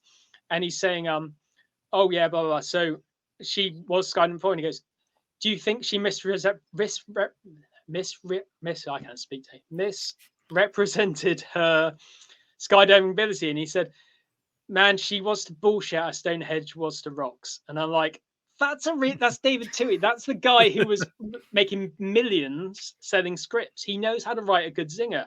And Charlie Sheen has enough charisma to make that work. There's a little bit, I read Roger Ebert's review while I was watching it, and he said that there's a point where it goes into Hot Shots like parody, and there's a bit at the end which is like, you could be in Hot Shots, literally. You could take the scene at the end of that movie and put it into Hot Shots, either one of them, and it would work. It would fit. It's really it's kind of fun, but in a too silly way, like a Zucker Abrams sort of way.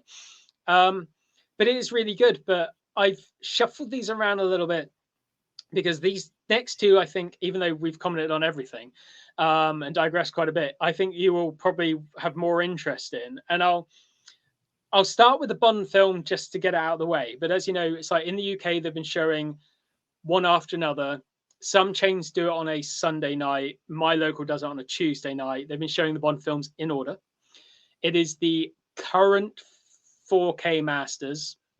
I would not call them 4K masters. Yeah, well, I'd rather a 35mm prints. Oh no! Do you know what we got here? The Fathom event thing, was it? It just was happened. It was Fathom doing Dr. No, and they literally streamed like a low res copy. It wasn't even the Blu-ray. And then apparently, somebody reported, like one of the fans went with their son. It didn't have audio for like the opening. They didn't restart it. And then it finally came in for the introduction line. And I'm like, that's just pouring salt in the wound. That's really far through the movie as well. And I'm sure it was probably that awful 5.1 remix too, just to make it worse. I'm sure. Yeah. I mean, that's the worst thing about it, is the fact that before the Blu-rays came out, they did it in the UK as well. They had, me and my brother went to see Dr. No and Goldfinger in the cinema, and we'd blown away at the time, obviously before Blu-ray. So that was amazing. Those restorations, for as much as I don't like them, the frozen grain and the later grain, because the grain plates were not for vintage grain plates. And there are better ways, as you and I know, to watch those earlier Bond movies, warts and all, that have happened recently. So there are ways to do it, but still the big screen experience. So once they've been showing these ones again, I haven't been to any of them before The Living Daylights, because Living Daylights was the first one I saw in the cinema. I could have potentially seen A View to a Kill, but my brother dumped me in the Care Bears movie and went to see it with his friend instead. So a different screen. Oh. I mean, I was too young. I was too young. It was what? When was you're going to know this job? View to Kill was 1986. 85. Let's see. I was 5. Sorry, So it's I was a bit ingrained too in young. me. No, that's why I asked. I was a bit too young to see A View to a Kill. But Roger you're Moore's score. never too young. I mean, look, I would have watched it on VHS. I mean, my first memory Yeah. ever was watching First Blood that my dad or my older brother had rented on VHS, and I remember seeing Rambo jump into the tree. Vivid memory of the first house I ever lived in as a kid, Rambo jumping into that point. I remember it vividly. So I've watched these films since like day one. So I went to see Living Daylights because the first film I'd ever seen. I'd seen it twice theatrically before that point in 35mm. The 35mm, for lots of reasons, is ingrained in my head, and it's a beautiful looking film. It's well shot. Which The the cinematography is transfers great. usually don't do justice. And people go, "Oh, it looks flat." Blah blah blah. It's It's like grey and it's no, all it's color. oh no, it's so much more vivid and more realized because it's different photographic style from the Alan Hume Bonds. And try explaining the difference between Alan Hume's Bonds and the Alec Mills Bonds to anybody, and you're just speaking gibberish. They don't and of course none of the 80s Bonds have really. They don't show off the photography as they should. No, I don't think. I think that they spent more time on the Connery ones and Moonraker. Moonraker because it had most visual effects. I mean, yeah, those were the only ones they even scanned. The others were all video masters. Exactly. I mean, except for Spy Love Me, because they went back to do Spy Love Me. Spy is the only Blu-ray that's I'm convinced it's actually okay. That's the first appearance of a 4K master. I'm pretty sure. Yeah. And that's that's the only one of the Bond Blu-rays that I'm actually happy with. It's got like a little tiny bit of teal coloring here and there, and the iTunes 4K master is an improvement even over that, which is saying something. But that's the only one of the Blu-rays that I'm actually relatively happy with. The others, I mean, not counting Tomorrow Never Dies, World's Not Enough, and Die Another Day. You know, those are pretty much relatively in the ballpark. Well, weirdly, I'll lean to that because Tomorrow Never Dies is one I saw recently. I mean, I didn't see License to Kill because I live about a mile away from my local cinema, which is fine. It's okay. It's got some decent screens and some really bad screens. But that one road, that 1.3 mile road, is closed after 8 p.m. at night, which means a massive diversion. And I did it for Living Daylights. I didn't want to do it for License to Kill. I don't know why. It was just a weird day. I thought I'm not going to do it for that, so I watched the 35mm version of it instead, and it was beautiful and looked gorgeous, and it was amazing. But Tomorrow Never Dies, I whacked on the DTS Laserdisc, the AC3 Laserdisc, before I went to see it. Now, I didn't watch Goldeneye because, apart from the fact I'm the only person in the world that loves the Eric Serra score to it, because I love his stuff, because I'm a Luc Besson. I grew up on Luc Besson, so I went into that, and I'm just you are not the only person. See, I really love the score. I'm a giant Barry nerd for life. Barry's my favorite composer, but the Serra score, it's experimental. It's his style. Yes. Yeah, it's if you listen to the actual CD, maybe it's a little bit much in places, but that's the score they hired him to do. And then they fought against it in the edit, and they keep dialing it down, and then they replaced the tank chase cue, obviously. But it's like, you hired Eric Serra to make an Eric Serra score. He gave you what you wanted, and you didn't like it, so it's like, I will drive along in my car. At least it takes risks. I pulled up to red lights, and they have the window down, and I'm like, oh, you're gonna blast crap? Okay, Serra time. Yeah, I mean, I do it, and I've got like the Big Blue score, or like the stuff he did, lyrical stuff he did, or Little Light of Love from Fifth Element. And I'm driving along, and people, what the hell is this? And I'm like, you don't know what to skip, you know, because I just can't be bothered to explain the fact that he can't really sing. And it's like, oh, what's the song on that? It's called the Something of Love, isn't it? What's it called? I know you dream of love. Yeah, it's not very good, but I love it. And it's like, the theme's good, and we all make fun of it in endearing ways, because it just becomes part of your experience, and you literally make fun of the experience of love. Yeah. but I don't love GoldenEye as much as it does a lot of things right. For some reason, GoldenEye never grabbed me. I saw it It's a theatrically. colder film. It's a colder, more self-aware film because it's about Yes. the analysis of Bond. It's a deconstruction and reconstruction for the 90s. And it's that Yeah. self-aware quality that makes it unique. And it took me forever to figure this stuff out because I was like you and I would watch it over and over growing up and I still love it and adore it, but Oh, I watch it when it's on slightly all the time. it's slightly closed off in that sense. And also another thing, took me forever to realize this, it was cut by Terry Rawlings. Yes, it You know, was. it's Yeah. the same man who edited Blade Runner, and once you Yep. understand that, it's like, "Oh my god, it's been in there in front of my face the whole Yep. time." It's got a beautiful rhythm, but it's not a typical Bond rhythm, you know? It's like, especially the when we first see Bond coming into the office, and he's coming around the corridor into Moneypenny's office, and the camera and it's got this sort of Yep. circular motion, Yep. and it's a strange interesting edit, and it's very rhythmic, but it's very intelligently Yep. cut, but it Yep. doesn't have that same Bond traditional pacing to it. Yeah. So it's this self-aware quality, even in the editing. It's slightly closed off. I think you have to actively try and dig into it. You can't It's funny you should just say it's self-aware though, mhm. because it's like Dalton was critiqued for being a Bond of the 80s because he was like the AIDS pandemic and things like this, and he wasn't bedding 40 million women. I mean, he did fine, but it wasn't about that. It was about being more of a thriller and more Fleming.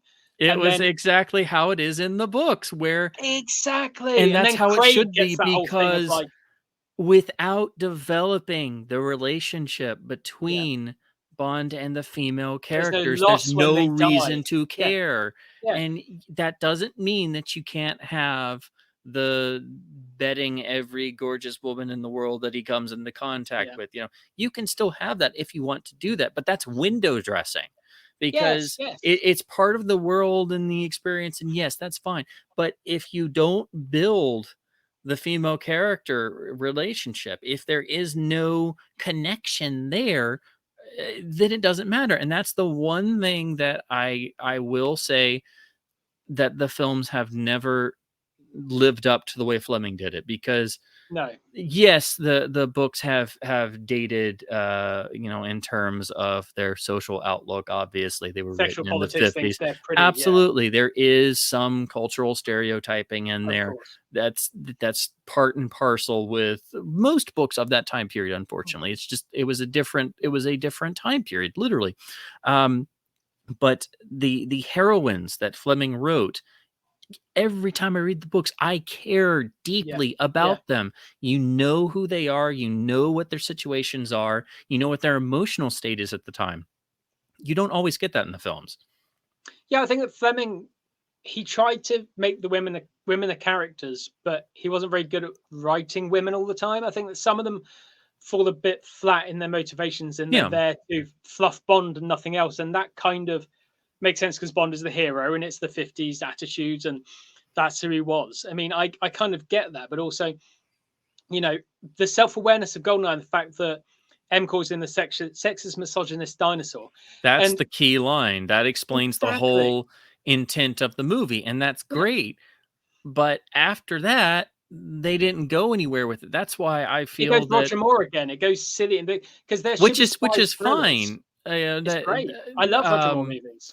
That's why I really never liked Judy Dench's M Mm. after that point, because that's literally her moment as that character, and then after that, it's just like, "Yeah, okay, she's Well, just she kind of came there." back to that in Casino Royale because I think Martin Campbell knows how to direct her in that way. I think it's that same sort of thing. And Yeah, it gave her something to do. yeah, yeah. I mean, That's the Martin thing. Campbell. Yes, and the world is not enough. She gets kidnapped, which is taken Oh, right she out of doesn't do Colonel's anything. son of Yes, M yeah. getting kidnapped. Just try mentioning that to anybody on the streets. It's like, what are you talking about? But Colonel But Sun was split between that and Die Another Day, wasn't it? There was some of Colonel Sun and Die Another Day, a little oh bit, but it yeah, was yeah. there's not much of it, but there's a bits of it That here and there, isn't there? teensy little bit, but yeah, Die Another Day actually it pulls from Moonraker, but I make the argument it also pulls from Man with the Golden Gun, the novel.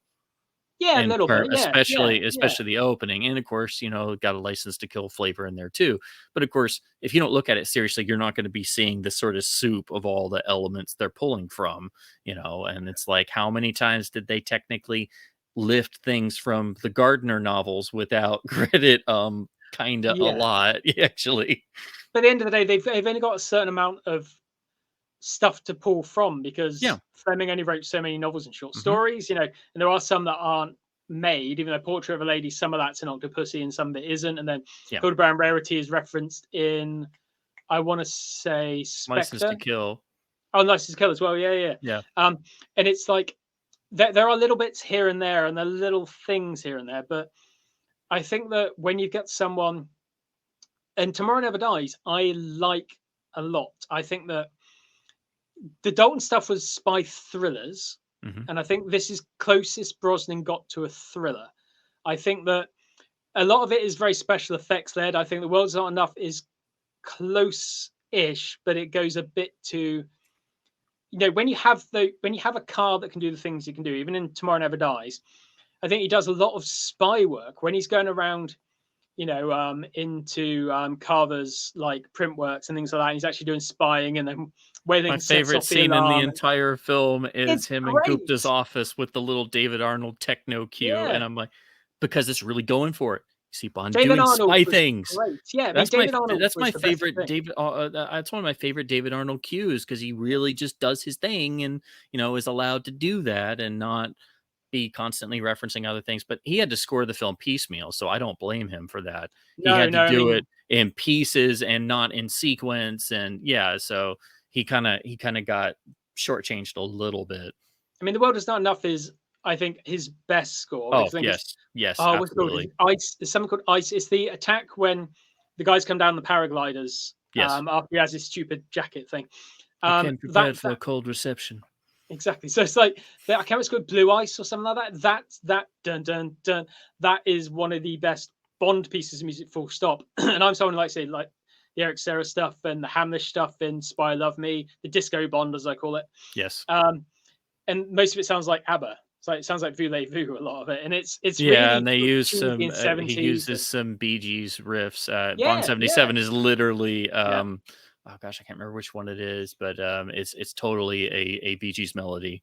yeah, and it is, but it works because it's of the Yes. time, same as David Hmm. Arnold was of the time. And you look at Eric Serra, he was a 90s infant terrible almost. He was that part of the French new wave of coming over with like Besson and all these other people that came over, and they were like the new wave, and they did American films. So like Jean-Pierre Jeunet and things like this, they all came from their 90s films into doing these big blockbusters because Hollywood went, well, we've run out of people here.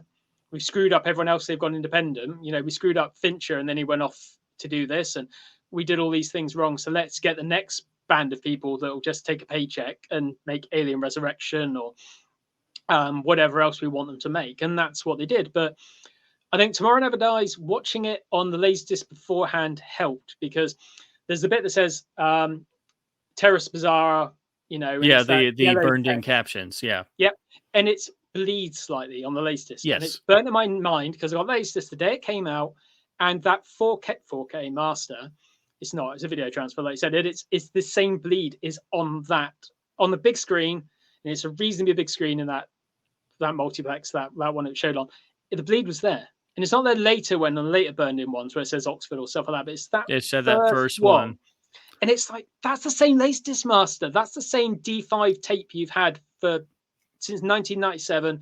It's the same one. Well, These are I'm wondering if remastered. maybe that's baked into the actual film, just the way it was done. Because now that you mention it, every time I've ever seen it in any version, shape, Yep. form, even the Yep. newer masters, it's always there. If not counting the DVD where it has those awful player generated ones. Yeah, Yeah, yeah.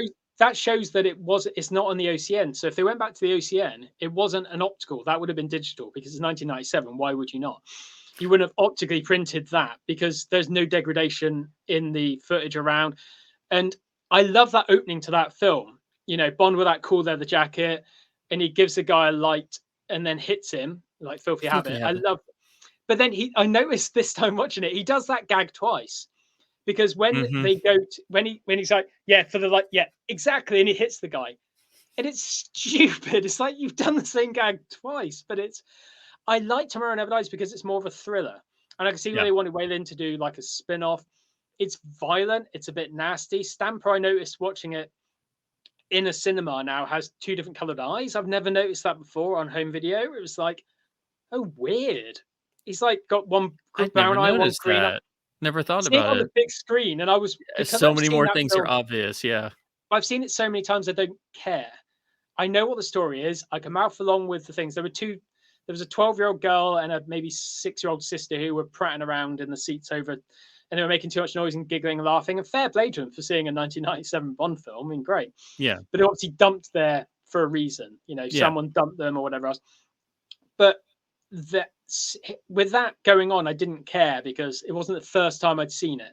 If it's the first time I was seeing it in that same cinema back in 97, like I did, then I've been really annoyed because they were like, oh, shut up, I want to watch this film. But I was paying more attention. Admittedly, I'd be doing that because if it's any sort of repertory screening, I'm like, do you know how rare of an opportunity this is? But I don't get the fact that, because this is the American English thing, and we are quite reserved in our ways. The only time, because I watch all these reaction videos on YouTube every now and again of like this moment in a screening, and they've got people go, woo, yeah, woo, and I'm like, no. The only time I've ever heard applause, 1993, Jurassic Park, opening day, did a queue around the block to see it, literally, to get in to buy your ticket, and at the end everyone went, and that was it. There's a round of applause for what Steven Spielberg just presented us, because everyone was blown away, because no one had seen anything like it. But if you're blown away, you wouldn't even be able to think to applaud. At least that's how I've always been.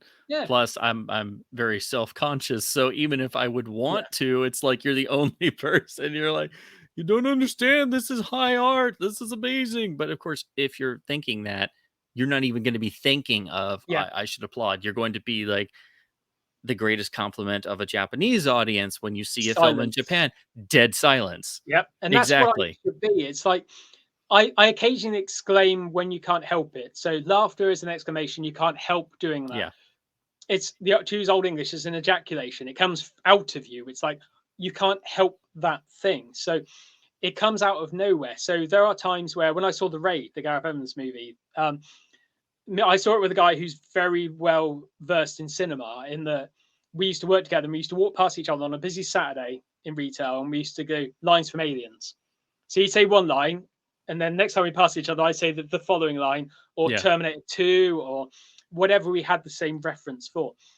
And there were lots of those things, but we saw it together and it was like, oh, fuck, eesh, just, the whole time watching The Raid, because it's like, Jesus, or when I saw Weirdly Age of Ultron, you know, there's a scene where someone dies and I'm like, I said fuck out loud because I was like shocked, and I didn't mean to. I was like, you know, because I didn't mean to say it. It was that little thing, but I don't mind that in Tomorrow Never Dies because I've seen it so much that I can sit there and just pay attention. So I can see that, hey, Michelle Yeoh used a stunt double way less than Pierce Brosnan. Pierce Brosnan is barely on that motorbike. Like literally, he's very rarely on that motorbike, but you see her face a lot. You never see his, but you see hers. And when they're showering after the motorbike scene, he's got a really hairy back, which stands out on a massive screen. I'm like, oh, I never noticed that before.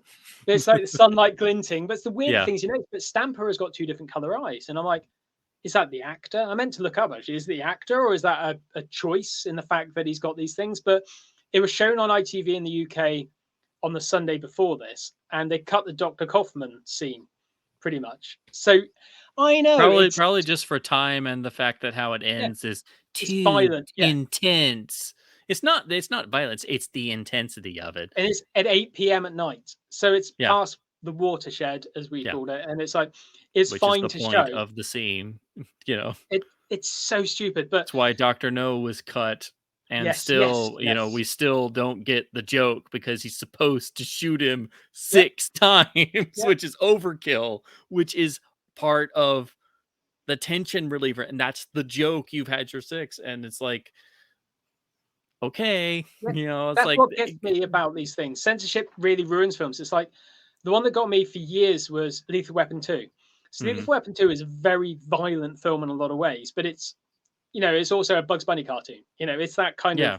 that thing. It's still got the Shane Black in there, but Yes, yeah, there's he is already getting dialed out. yeah. I mean, So it's yeah, Jeffrey Boehm has really sort of taken a lot of the Shane Black out, but there's a bit when he goes on the rampage after Rika gets killed, where yeah. he smashes that guy's head in the door. That's barely in the UK original version. Mhm. And then there's a bit at the end where he shoots the entire clip of his Beretta at that one guy, and he's going through Yeah. the names of the people that died. That's not in the original UK version, pretty much. And it's like when I Jeez, saw that's the uncut version, I was like, oh wow, yeah, that's what it was doing it's originally. storytelling. It's his Yes. rage, and he Yes. becomes that lethal weapon again. And the Yes. whole thing of like knocking on the heaven's door when he's meant to die, we've really gone away from my list. Um, That's okay. but it's just like it's that whole thing of like Riggs was meant to die, and then Murtaugh becomes the lethal weapon, which was Shane Black's original outline. And you could cut a little bit of Riggs coughing blood and coming back to life, and make that Shane Black version of that movie, which is Yeah. great. And that Murtaugh does kill the main bad guy, and that's the whole point of it. He becomes a lethal weapon, and that was the transfer. But they loved Riggs too much and wanted a sequel, so they wouldn't ever cut that. And Mel Gibson was at the height of his fame, and Yeah, I everyone mean, wanted him in it made everything. sense on Yeah, paper, and for that movie, the way it was written and shot, yeah, it would have not worked to have right. the Shane Black ending of him dying. It would have felt like you'd been cheated. It would have felt wrong had it been the original story concept. And I still want to read that original Shane Black Lethal Weapon 2 script. I forget who he Yeah, co-wrote it with, but I still want to read that so badly. But the movie they shot, it would not have worked with that no, dark no, ending. So they no. were perfectly right because they had changed everything leading up to that. But yeah, it would Lethal Weapon, I enjoy and love all of them. They should have done Same. 5 years ago. They still need to do five. It still might happen. It should happen. I don't know. Without Donna, But I mean, Gibson's a good director apart from his mental issues, but I think that he's not Donna. I don't. the Donna can balance the Omen and yeah. Superman. He can balance that. But I think if they actually brought Shane Black in and they made sure, like I know they have some script that they like, but Yeah, it's got to have that edge, that grit, and that gravitas because I love Dunner to death, but I think he did cut some important things, like some of those deleted bits yeah, in yeah, one yeah. that were Yes. in the home video version. It's like Oh, the that was some of director's the cut. best Oh, material. it Uh, was, but it's like one and of these then things there's that's other stuff that popped up on the Blu-ray that yeah, was from yeah, Shane Black's script that was deleted, like extra little character bits yeah. when after the kids have been kidnapped and they're in the house, they're waiting for the phone call of the Yes, kidnappers, yes, the little yes. bits of tension there, and it's like, oh, this is gold. Like it's not that long. Why did you cut that? Like this is There's a reason was the biggest screenwriter in the world. There's a reason he made $7 million for yeah, writing Long Kiss Goodnight. yeah. There's a reason he was brought in to fix Last Action Hero, and There's a even reason though why Kiss Kiss Bang Bang is one of the only movies of this century that I truly and absolutely adore. yes, same with Nice Guys. I think Yeah, Nice Guys yeah, is one of the best comedies. It's hyper violent, but it's one of the best yeah, comedies made in recent memory. But he tried to do the big studio thing again and yep. realized that hey, the Predator went a bit wrong and they screwed him, Mhm. and that's a shame. I don't think his version would have been perfect, but I think it would have been a lot better than what we got. But I think that going from all these things, I think that 90 sensibility has to come back. I think that you look at things like Tomorrow Never Dies, where it is balancing that, and like I say, that Roger Moore silliness, because I've got a Man with the Golden Gun poster framed on my wall. For Your Eyes Only is one of my top 5 favorite Bond films because it is more Fleming. It's the most Fleming Roger Moore Bond, I think. Maybe Live and Let Die a little bit, but he's actually out for revenge and he's dangerous, and he is that Mhm. almost. If you put Timothy Dalton in For Your Eyes Only, it would work. Yeah, Absolutely, because he is that. When he kicked, Roger Moore hated kicking that car over the cliff, but it worked because because that's what the film was trying to do. he's an And assassin. I have this theory that and again, this is just after years of analysis, but if you have a lighter and Mhm. you take several times, you get the little sparks Yeah, and yeah, it takes several times and then finally it clicks in and you get the flame. Well, for me, I have this little theory of the final three Roger films, the yeah, Bonds of the 80s, 4 Years Only, Octopussy, View to a Kill. They have a sort of linking theme of using the Fleming short stories and trying to yeah. get grounded after Moonraker and stuff. But if you look at it, they're slightly different modulations of that idea. Octopussy goes more in for the adventure post Raiders and trying to, because of Yes, yeah, course George McDonald Fraser started out writing it. That's why it's an outlier in Bond films, really. But then, Maybaum and Wilson come in and rewrite that. But it's got more of a tension. The B plot is a yeah, legitimate, fantastic, extremely prescient plot. Um, and it's sort of buried in there, but it's in there. But if you look at those three, I think that if you combine all of them, it's like when you're trying to get a lighter started yeah, and yeah, it yeah, clicks in on the Living Daylights. Because if you look at it, the Living Daylights has all of the things they were trying to do in the final three Roger films, but it's like here is where they actually come together and perfectly get unified, yeah. and it fires on all cylinders. Because I love the final three Roger films, and if in fact I think A View to a Kill is actually the best of the final three, if I had to choose, which is like Yeah. really freaking hard. And it hurts me to even say that, but because there's that emerging darkness that Yes, is the yes. precursor of the Daltonian era, if you want to call it that. And it's also got more of the flavor of the novels. But if you look at those last three films and you think about, oh well, this is doing this, and this is doing this, and this is doing this, and you start thinking, well, what if you sort of homogenize them a bit and sort of and then it's like I suddenly realized that's the Living Daylights. Yeah, I That's mean, you've got to balance the what tone. that the stuff was there. It's not, Yeah, oh, Dalton came in and it was brand new and it was no, that stuff was there. It's what they were been building towards. That's why they started going back and pulling bits of Fleming they hadn't yeah, used, yeah. which they continued to do in the two Dalton films. But it's a building thing. Everything in the series up to a certain point influenced what came next, and they, okay, this worked and this didn't work, well, let's take this and let's go further with this. So again, I think if you sort of distilled the final three Roger films, that's what gives you the Dalton films. It's a very good theory. It actually really works because I think that the Dalton films hit the tone balance because License to Kill, as you know, it was censored and it was really hard, and it's about the cocaine trade. Hmm. I mean, it's really hard hitting. It's more of it is a Michael Kamen scored film. It's basically Die Hard. It is basically an 80s action thriller with Bond in it, but also has a gun that's a camera. It has a walkie-talkie built into a broom. It's It's silly, not but losing yes, Bond. It's not yes, losing the Bond isms, which is my biggest problem with the modern films. I yeah, have many issues with them, and okay, you wanted to reboot it, that's fine. But they lost not just the Bond isms, but they lost a lot of the Bond character for me, and that's yeah. my big problem. That's why they drive me crazy, because it's like, if you want to do a different version of something, there's been how many versions of Sherlock Holmes, how Oh, many versions thousands of upon Dracula, thousands. Yeah, but what makes all of those work when they do work is you have the core elements there. You can play Sherlock in different ways, but if you don't have that core there, it's not Sherlock Holmes. It's not Tarzan if you don't have the core of Tarzan as a character.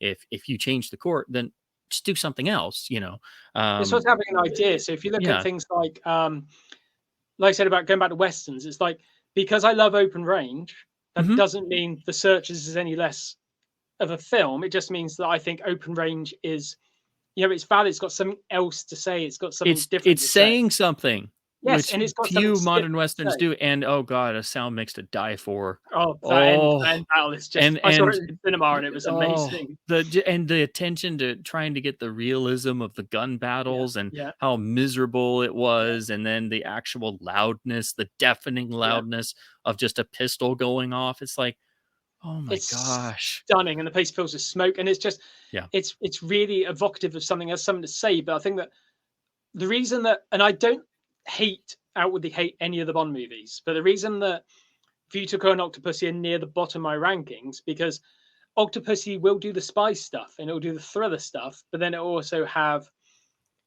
Bond and clown makeup, Yeah. and it can't balance the things like Dalton did, and Mhm. then things like Tomorrow Never Dies did quite well because Tomorrow Never Dies is a silly film. You know, it has But the it's little bits of, increasingly more and more prescient too. So it's the yes, one that grows. it really works as well. If you think Yeah. of like the bit that always got me, and it's hits even more in the cinema, I suppose, which is the bit where Bond is, goes to pick up his rental car from Avis, and Q comes out in his Avis uniform, and when he's doing the little like damage collision, and David Arnold goes wow, and he just highlights the jokes, and it's like, oh, that's just silly, but it works because later on, you know, this whole thing about Paris and her getting killed and given a life, and him feeling bad about it, and Bond actually hating the fact that that happened, and there are reasons for things happening which move plot forward, and it's got a stealth boat in it. It's not, you know, it is basically the same plot as um um You Only It's Live Twice, yeah, and it's the it's Yolt plot stealing again something.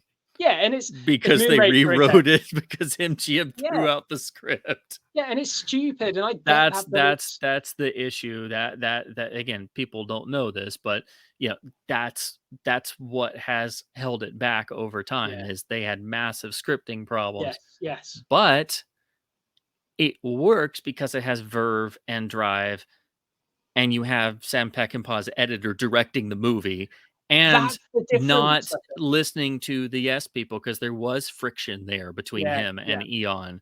But also he was having to shoot a movie without a finished script, yeah, and Bruce Fierstein is sitting there writing feverishly every single day, and you know, it's a struggle. And they got that thing done. They edited it on like an early version of Avid with yeah, the like early temp forms of the yeah, handful of CG shots. So when they previewed it to the studio, it was literally projecting off of an Avid yeah. program, probably in standard def. You know, so I mean but it's cut on a dime. Oh, it's It is the brilliantly made. first Bond in ages to clock in under 2 hours, which is a key Yeah, important factor that most people don't pay attention to. So it's at least trying to get back to at least yeah, some degree of the lost Peter Hunt verve, yeah, which yeah. is I think there are two great losses in the series in terms of what made Bond, what made them work, and what gave them the identity. One is losing Peter Hunt yeah. in any way, shape, or form. And two, and the one that's probably even bigger, is when Maybaum died. Oh god, Because yeah, because he was the voice of Bond. He was what made Bond that, that oh voice. my gosh, that, you know, and of course, after License to Kill, Cubby Broccoli was not the hands-on Yes, producer. no, It was getting into the digital era. So it's sort of a line in the sand there. But that in terms of, you know, the identity, you know, those were massive. So when you get any bit of that energy back in there, it's like, oh my God.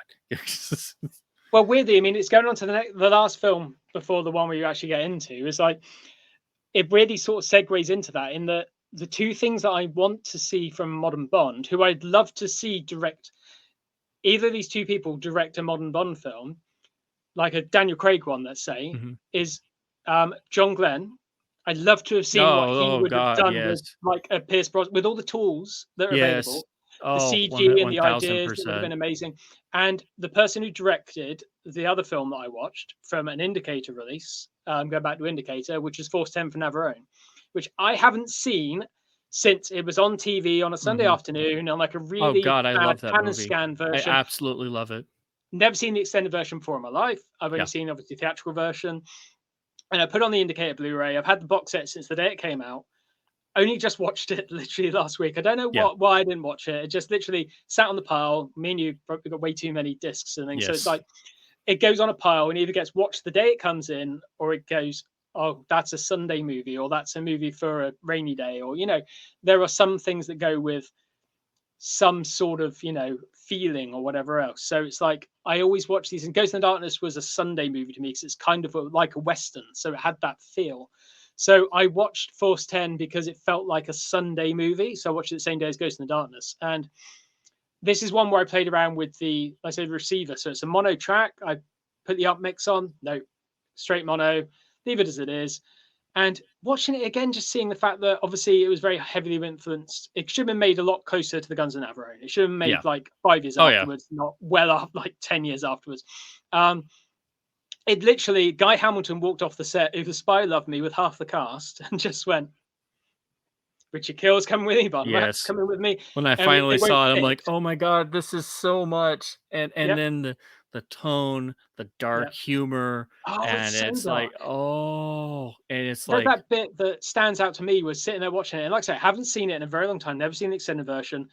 So you get the little bits of like, oh, Edward Fox being, it felt like, oh, I get this, and this is very British, and oh, Harrison Ford's doing his roguish charm, and I get it. And Carl Weathers has turned up out of nowhere before he was Carl Weathers, before anyone knew who he really was, and it's like, okay, yeah, okay, I sort of get it, yeah, okay. And it's that scene where they make the partisans, and it's like Richard Kiel comes up with his very badly dubbed voice, and there's the bit, and I'm just like with him and Carl Weathers, and I'm like, oh, that's not aged well, but it's age appropriate that these yeah. people, close to Serbia or wherever it was. They mentioned Serbia in our camera. It's like they'd never seen like an African American before in their Mhm. lives, or you could believe that living in the mountains or whatever. But Yeah. they've heard of something, and it's like, but it's like the language and things like this, and it's like why Dam Busters get censored now for the N word. It's I get it. Modern Yeah, sensibilities and all that. exactly. But I sent that link to my brother of like that scene with Richard Kill and Carl Weathers, and I'm just like,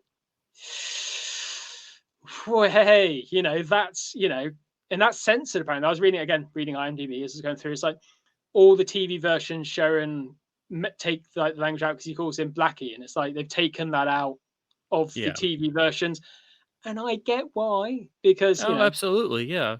but it is quite dark, and it feels like a Bond film.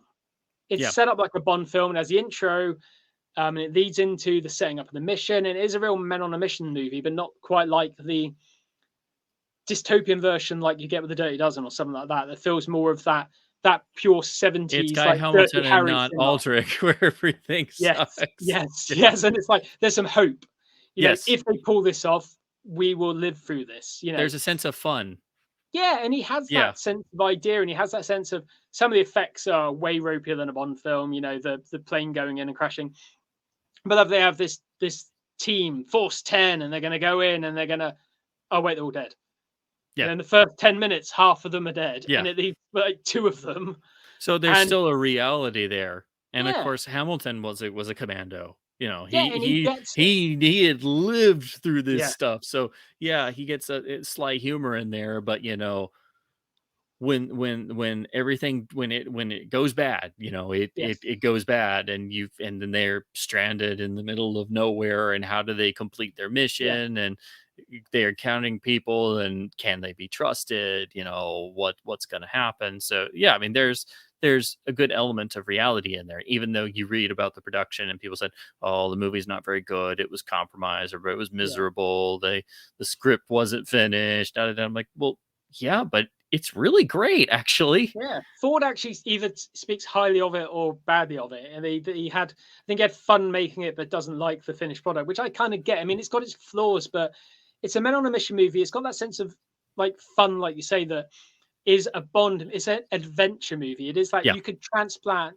most of that into.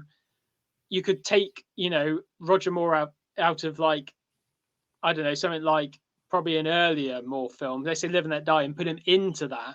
Yeah, it sort of has the flavor of like Shout at the Devil or Gold, Yeah, or yeah.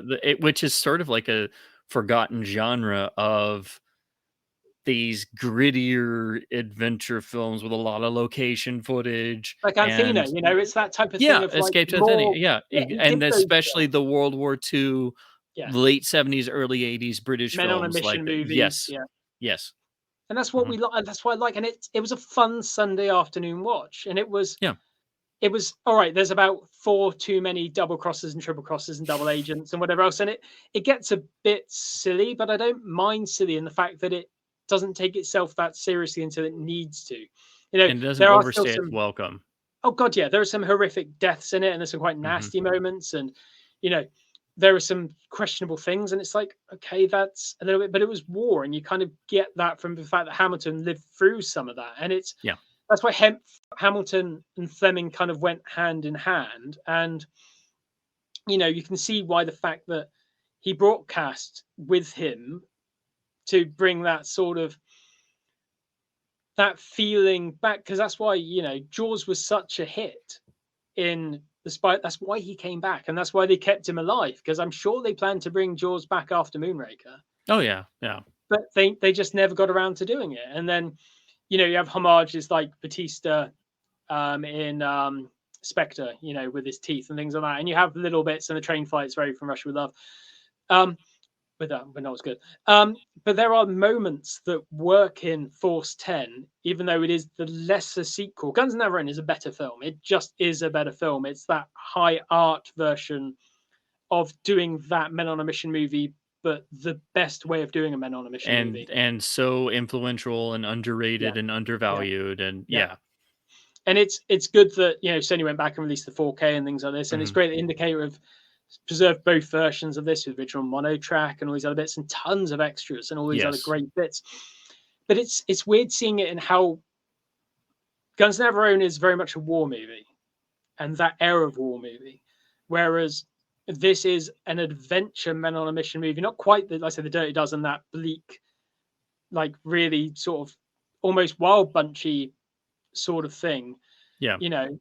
But it wasn't quite that nasty yet, but it verged with that, but Guy having to get the fun going, and it kind of worked It's kind to of its like favor. trying to glue together a war film and a caper film. Yeah, it is, and It, it's it does also it doesn't work in all areas, but yeah. that's the sort of, I think, sense they were going for.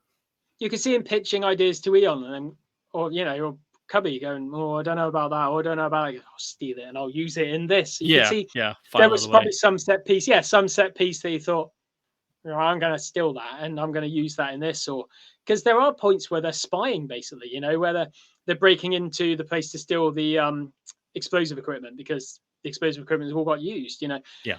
and there are some cool moments like that, and it's like we've got to blow up this bridge. Well, we can't.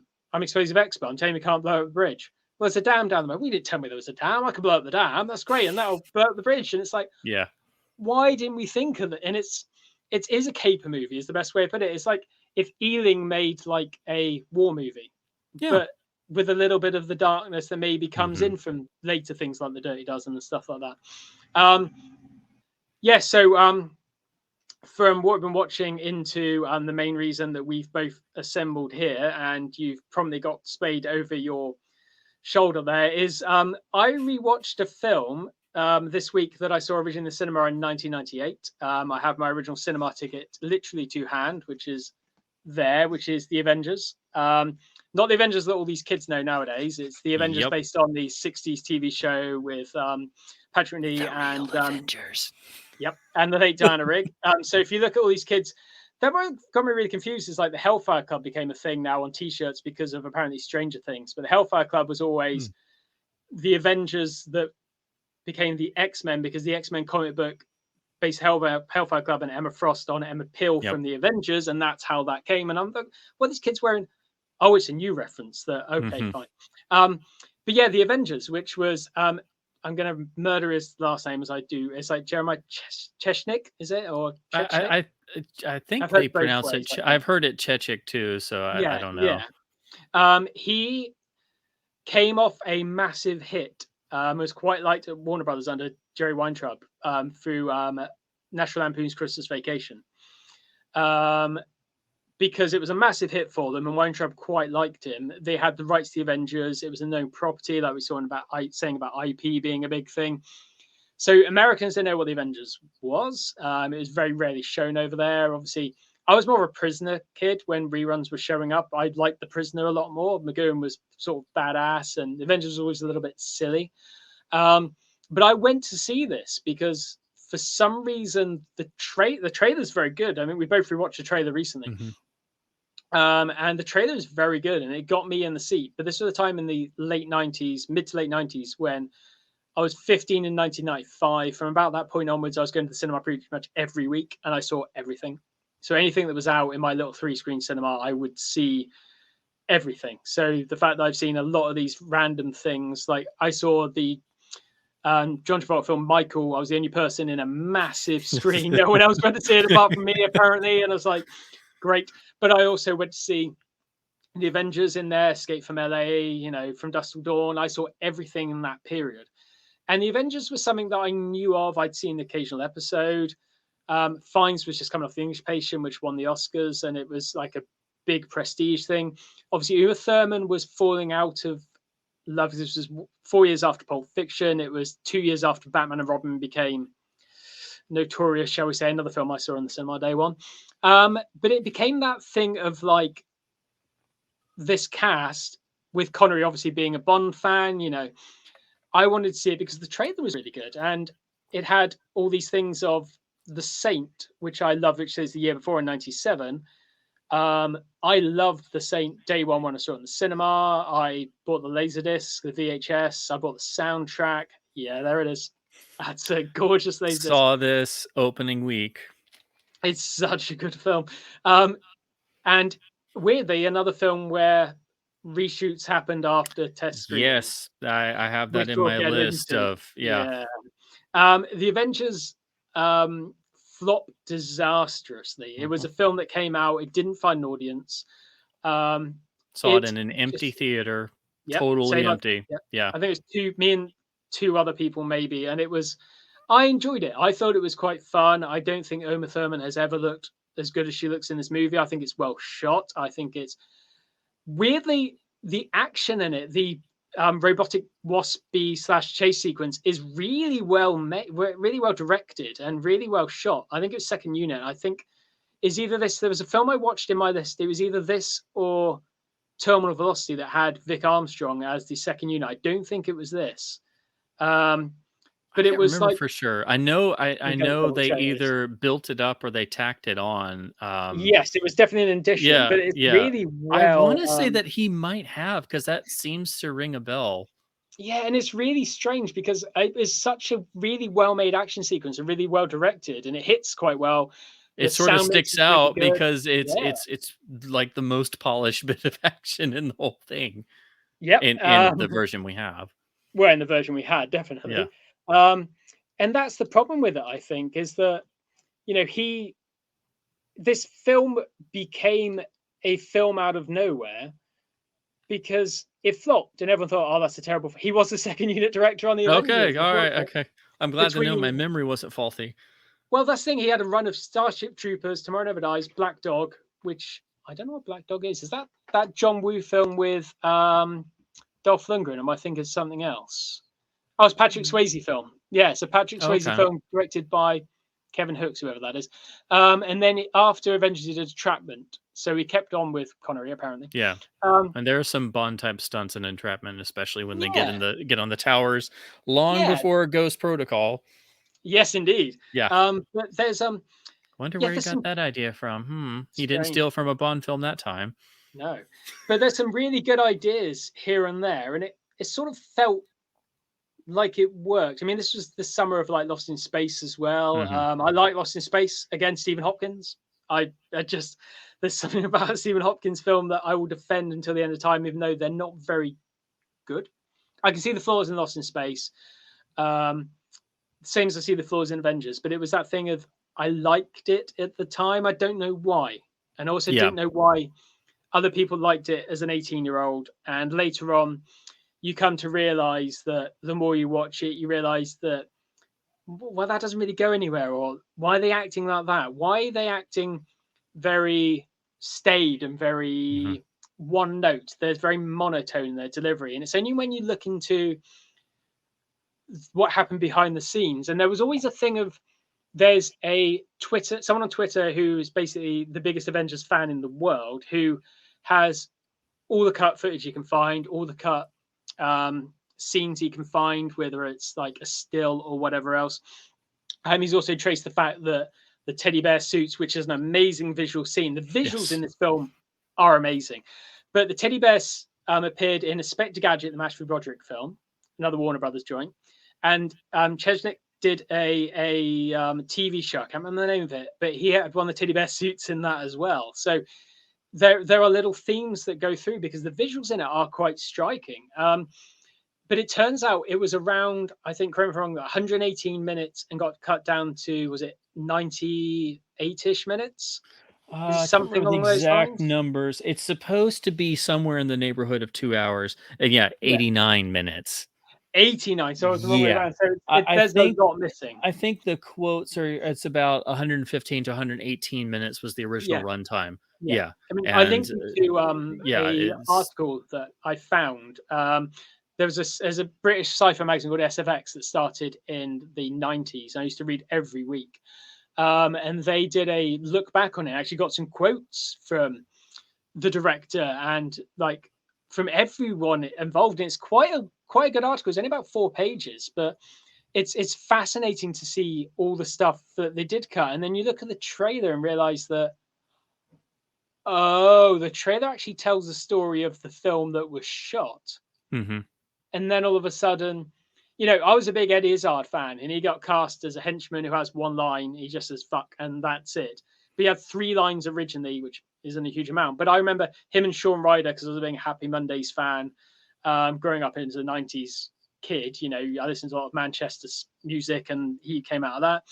And they're driving around in a Mini. This was like the coolest film in the world, but there was such stuff missing. And when you realize, when you look back on it, oh, the version we got isn't the director's cut. Nope. They took it back and they threw out an entire score because they didn't think there was a Michael Kamen score for this film somewhere.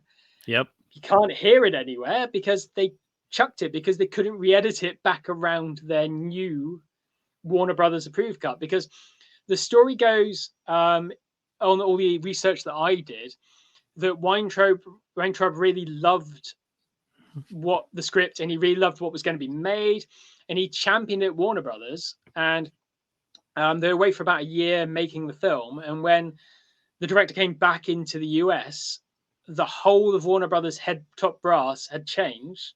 Mm-hmm. One person there liked the film, one person there didn't, and the person who didn't won. And therefore, he got the screen test. And I don't know if this is Hollywood legend, but I'd read it somewhere else before. I don't know whether it's in. There's a great book called John Carter and the Gods of Hollywood, which is about Hollywood accounting and all these other things. I think it might be in there or something. I've read it somewhere else before about the fact that it was screened to a Hispanic crowd who were just like, it's too English. Yeah, it was like supposedly in Arizona somewhere, and it was just they didn't prepare anybody, they didn't market it right, and when you really start to look at it, then it makes sense why there's this dreamlike, surreal quality. Like you said, there's in the release version, the acting seems almost stilted in ways, but when you dig a little deeper, it's like, no, there are gaping holes. Like to say it's not just a plot hole with it. No, there are gaping, like they literally just went in there and just cut swaths out. And that's why the film as released is so frequently incoherent. It's not the fault of the people who made it, and they suffered for a long time. And still, you can't bring up this movie without the instant, if people even know it, you know, and you have to explain, no, I'm not talking about Marvel stuff. I'm not even talking about comics, but most people don't actually read the comics. But you have to explain it. If they even know it, they immediately grow and they go, oh God, that weird thing that I saw once on TV with the teddy bears and Connery in a kilt and what.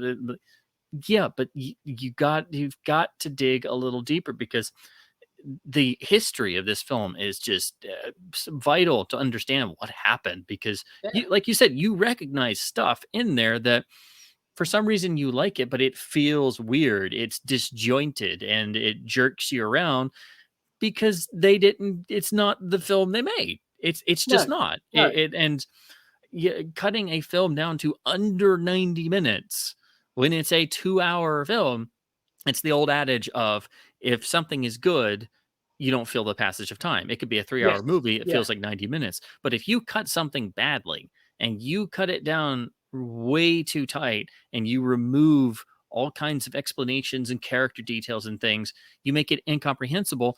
And then you have a 90-minute movie that feels 3 hours long because it feels like it never ends, because you feel every minute, because you're like, what is going on? I don't know. This doesn't make any sense. Why did they do that? Why are they acting so weird? Why is there this maze? Why is there is it a clone? Is it a duplicate? Why do we have this? How does this tie in? Because we don't even have the original opening. That was a whole very elaborate sequence that sets up the plot. That was just removed. It's alluded to in little flashes, but you don't even have the the explanation of the main thrust of why the plot gets moving. And More of even it's in the more, trailer. That's the thing that yeah, gets me, is the yeah, fact that it's all there. People think, oh, Rogue One is how all that stuff started, where you see stuff in the trailer it's not in the movie. Oh no, no, that stuff existed for a long time. And you look at the Avengers trailer, and a good percentage of it is all material that was thrown out. at least Rogue One A was good like, chunk of it. Rogue One was shot for the trailer. That was the point where Evans and Gilroy, who really sort of made most of that film, it's like they did bits, and Evans says about it all the time. Is it Evans or Edwards? Edwards. He says all the time about oh, that was a trailer shot. I shot Yeah, that because it they was cooked cool it for the up trailer. especially. Yeah, Yeah, yeah, and I get that, yeah. but it's like, you look at the fact that the stiltedness is the fact that in the original, the trailer tells the story, and that Emma Peel turns up in a E-Type Jag. She goes down in the phone box. She kills Roger Lloyd Pack, who's Only Fools and Horses, for people who know that the English, big English like sitcom. You barely see him in the actual film. He's just like blurry on a CCTV screen. But she kills him, and she breaks in to this weather center. And the whole point is, Steed is brought into the ministry as a top agent to say, this is going on, the weather's going bad, which they keep saying in the movie, but you never really see. It's Correct. sunny, or there's snow, or there's right at the end there's a bit of a tornado, but you don't really see any of this. No, there's like, I They keep think there saying might it. be a fleeting bit of dialogue where they allude to bad weather in Yeah, other they do. Yeah, areas, and yeah, then, oh well, 2 + 2 = 4. Well, yeah. we don't get any of that. Yeah, But you see it in the actual thing, because this is going crazy because the Prospero thing's been hacked or whatever else, and there are fragments. I mean, you've got the novelization, which will fill in a lot more gaps than what I've gleaned from like articles at the time, or little bits here and there and little cut scenes. But she breaks in, and then the whole thing is Steed doesn't know whether she's real or a robot clone, yep. or whatever else, and he's standoffish with her because he doesn't trust her, and she has to earn that trust. And there's He's a lot of feeling times her where, out. yeah, That's what it is. exactly. Yeah, He's doing his job, and there's a lot of times where he comes. I think he's badly cast. I think Fiennes now would probably do it better, but I think that he's badly cast there, and he's very stoic and very too British. And I think that McNeely was it's a never like that. bit, it's a bit too stoic. That's Yeah, it's very it's stagey. and with Like, that sort of stilted quality of what they were yeah. going for in the scenes, that because it's like, oh, don't eat the macaroons, their mother's favorite, and it's like, Yes, okay, yeah. it's funny, cute line, whatever, but there's not a lot of the charm is all surface charm. It feels There's like the not. Phantom Menace in a lot of ways to me. The way the dialogue doesn't flow, because Yeah, and it's not exactly anybody's fault. That's why it's a hard thing to pinpoint. But I'm sitting there the whole time, every time I rewatch it, and I'm like, Patrick was there. He has a cameo. Just you should have just said screw it and just said, all right, Patrick, here you just do it. Just do.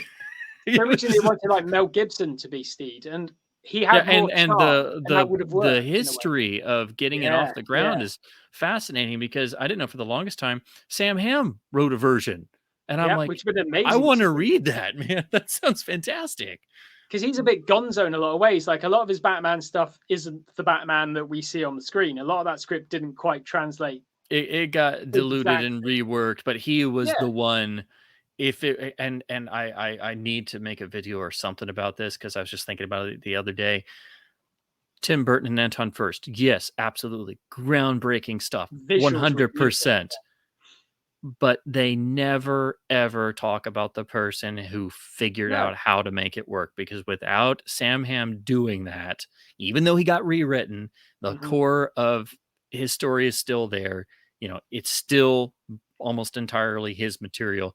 If he hadn't been able to do that, because everybody had struggled, that was the key. And yeah, yes, yeah, he worked with Tim Burton. Yes, they collaborated. But if it hadn't been for Sam Hamm, there wouldn't be Batman 89. And the yeah, writers are always the people that get overlooked, because the only person who had ever figured out how to make a Batman story work, and the reason why they used his script as a selling point, was Tom Mankiewicz.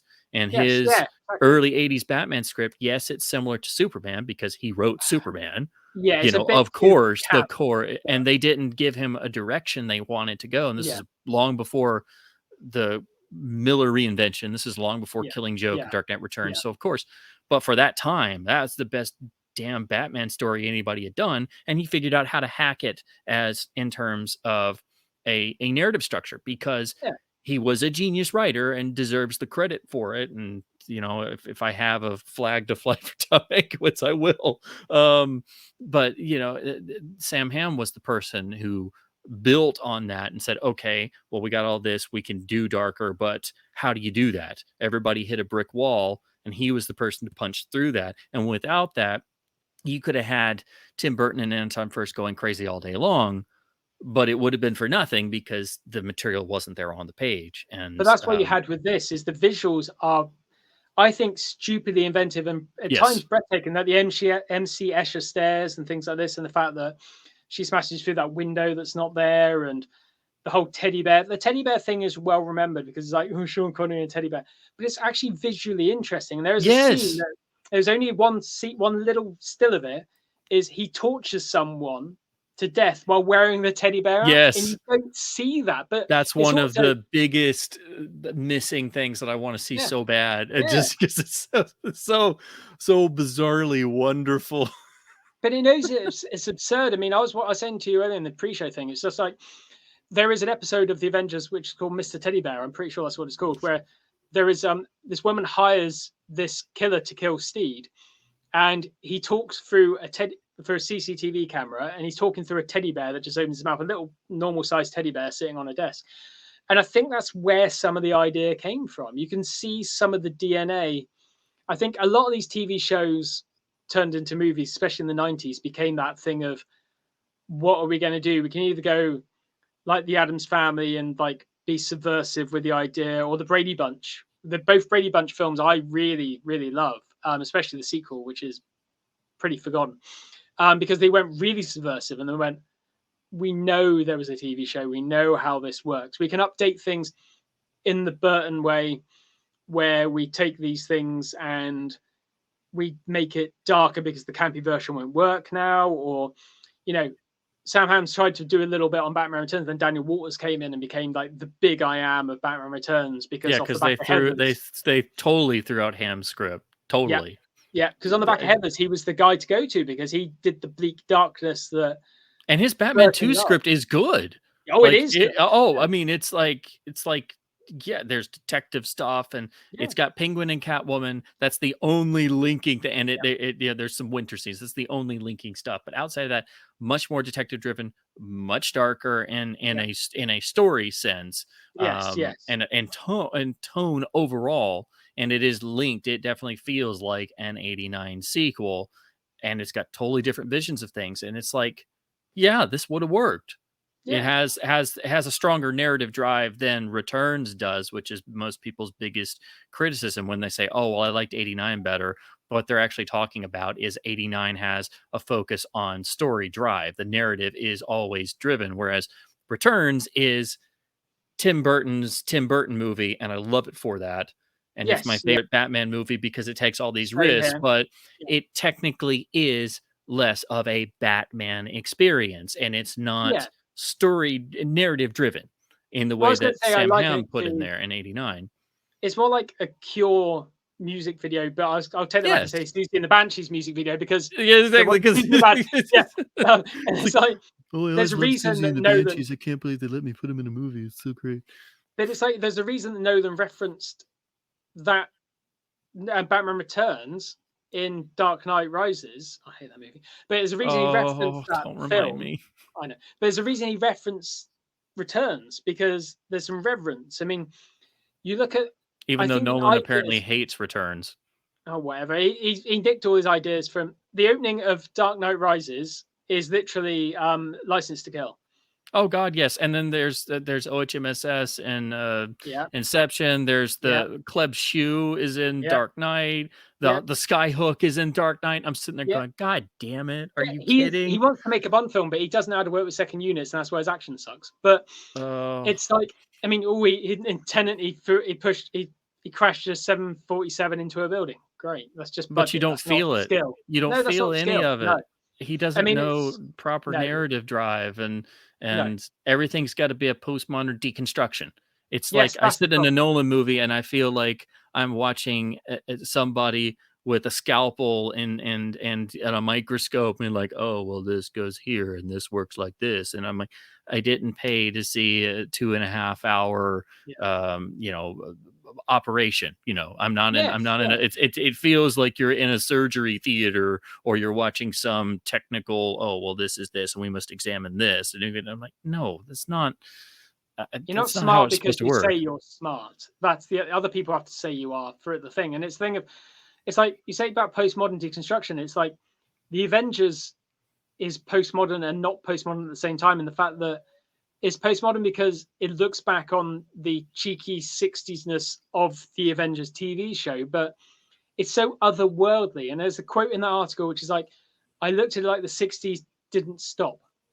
The 60s kept going. And that's how we got Hmm. to this world where there's no one on the streets, because it's just weird. London is completely unpopulated almost. And it could be because the weather, but we don't know that because so much is cut out of this film. And I don't think the director's cut is going to be the be all end all of like No, cinema. I don't think it's going to like reinvent stuff, but I think that he had a story to tell and a striking visual style that actually probably would have worked. And I think that, like I say, watching it, things I take away from it, it's like, God, Uma Thurman looked amazing in this. It's like she put her F into it. And there's a scene where you hmm say all these people now, all these people on the internet are like, oh, Mary Sue this or Mary Sue that, or God, they're reinventing it and making the woman like the lead or whatever else. But Emma Peel is better than everything Steed does. She bests him with a sword in like Trubshaws, where they have that little fight while he's getting his suit fitted.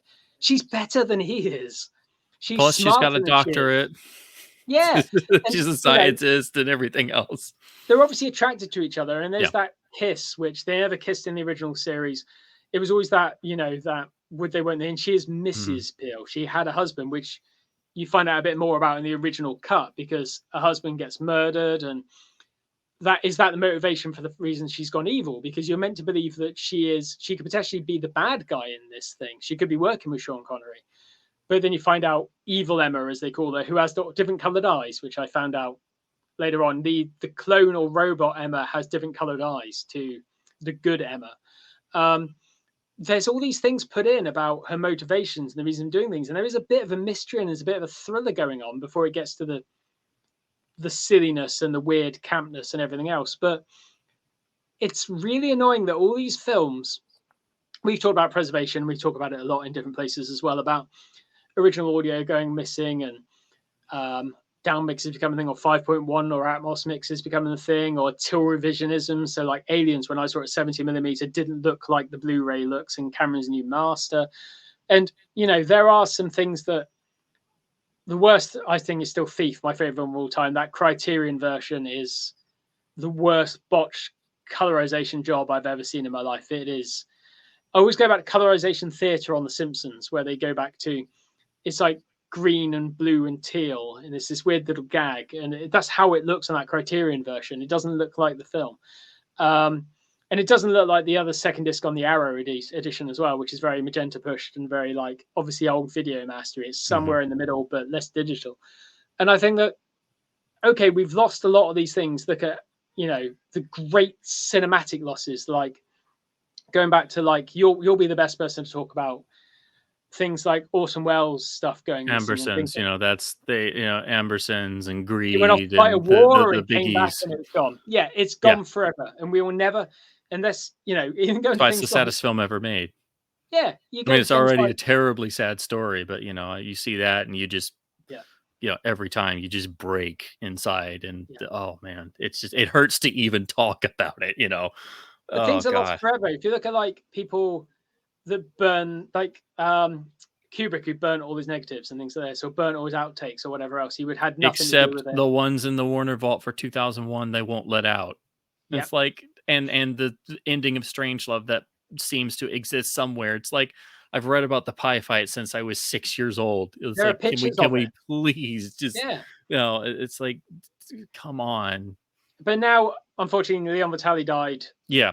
2 days ago. I mean, maybe Yep. as the gatekeeper to that stuff, I think one of the greatest documentaries ever made is one called Stanley Kubrick's Boxes, which two versions exist of. I saw it first on Channel 4, which it was made for, which is about going into Stanley Kubrick's boxes. He kept all this stuff, all the screen tests for Clockwork Orange and all these other bits and bobs and crank letters and all these other things. And there's, if you get the HMV exclusive edition of, I think it's called the Cine edition of Full Metal Jacket, there's a DVD with it on. I think it's on the American Digipack edition as well. Yes. And it's an exceptional documentary about all this stuff that was kept, but we are going to lose these important things. Even something that's not important, like Event Horizon. I'd love to see the NC-17 version of that, but it's gone because it was stored in a salt mine. Look at John Hughes, wouldn't let any of his like extended versions. Every single John Hughes film he ever made, he directed himself, was about 4 hours long. And he cut it all down. The long version of Planes, Trains, and Automobiles, I swear, has got to be a better film, because every time I see it, it's my favorite of his. Yep. I love it as you should, but every time, and I feel this way about all John Hughes movies for the most part, I always feel like there's something missing. And then when I found out that he just shot like crazy, and and then all these scenes were thrown out, and then they reworked the ending of Planes, Trains anyway, and I'm like, oh my God, that it finally makes sense. That's what I always felt like seeing Avengers 98 and being like, no, it's not terrible, but there's that. And then I'm like, well, why do I think it's not terrible? What is this invisible factor that I'm picking up on? You can find, it's like finding these little echoes of the film that was. And an important point that I think I should make about Avengers that I didn't know for the longest time is, I don't know if you're aware of the Spy Hearts podcast. They do a lot. Yes, they did an episode on it, didn't they? Yeah, but they also do a lot of interviews, and they wound up doing, I knew they had done one with the director, and I'd listened to that, but I didn't realize they did an interview with the screenwriter, Don McPherson, and he talks about his original script was that core story of, because he literally focused on Emma Peel, because he's like, I didn't really know what to write about Steed, and Emma's the more fascinating one, and I'm like, well, yeah, but it's about the pair of them, and that's why the movie is so much more focused on her. But his original script, it was a smaller film, it was much darker, but it was all about the death of her husband, her being a grieving widow, and then stuff happens that she gets blamed for, and she has to clear her name, and Steed is sort of her handler, and once he figures out whether she's telling the truth or not, he'll either have to help her or kill her. And that forms their relationship. That's why she is Mrs. Peel. And originally the villain was apparently 3 different characters. And it turned out that the ultimate villain was going to be her dead husband's brother, who had always coveted her. And there's all this stuff. And the teddy bears, apparently, he said that the teddy bears in his original script were part of the villain was always the less loved brother. So he had like a repressed childhood. And so all these things he did, he was reliving, and he's saying this stuff. And I'm like, oh my God, that's where this comes from. That's where this comes from. And so that was his original concept. That's what Jerry Weintraub loved. And it was a gritty, dark thing, but Warner Brothers kept making him change stuff.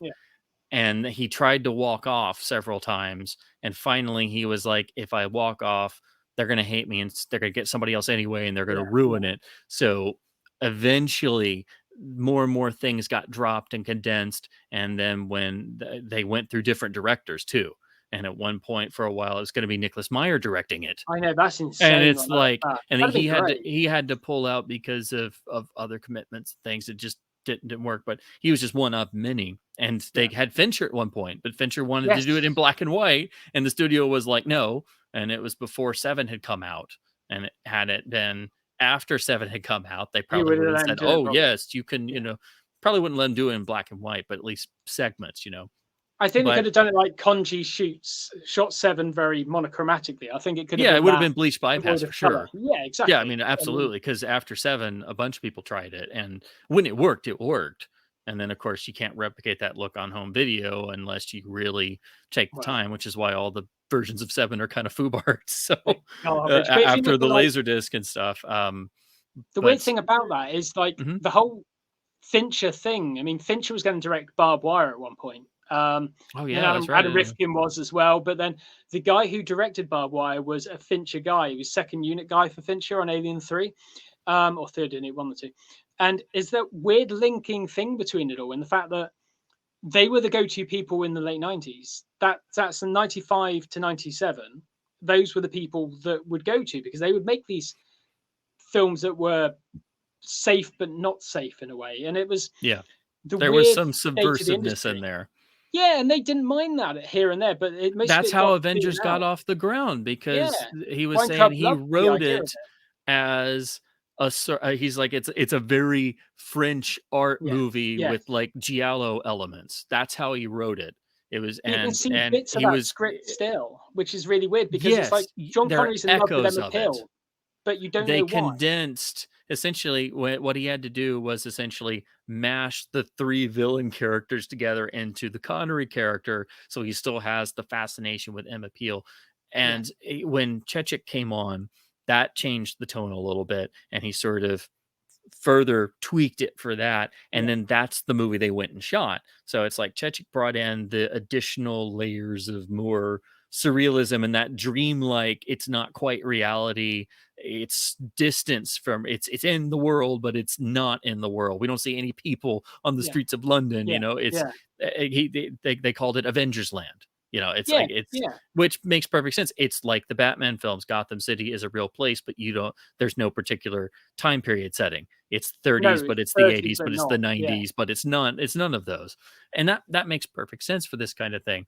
But when you look at that story and it's like, oh, well, this is where all these bits came from in the film, and this is the journey they got to, but they got sort of chewed up and moved around and manipulated into a different tone, and that's the film they shot. But then Warner Brothers came in, because they're like, once the studio changeover happened, classic example of somebody wanting to take out their frustrations on the previous administration on the films that were going to be released, because they don't want to hit from the previous lineup of the They want to studio. be responsible for So the they're hit. going They to want to come harm in their own saying, product by burying it like Big Trouble in Little China, or putting it at the bottom of a double bill, or cutting it to ribbons, or all of those. And or worse, Batgirling it, like Zaslav has and that's just a done going into whole Warner new, Brothers. we are in a new realm Burying a film of, completely.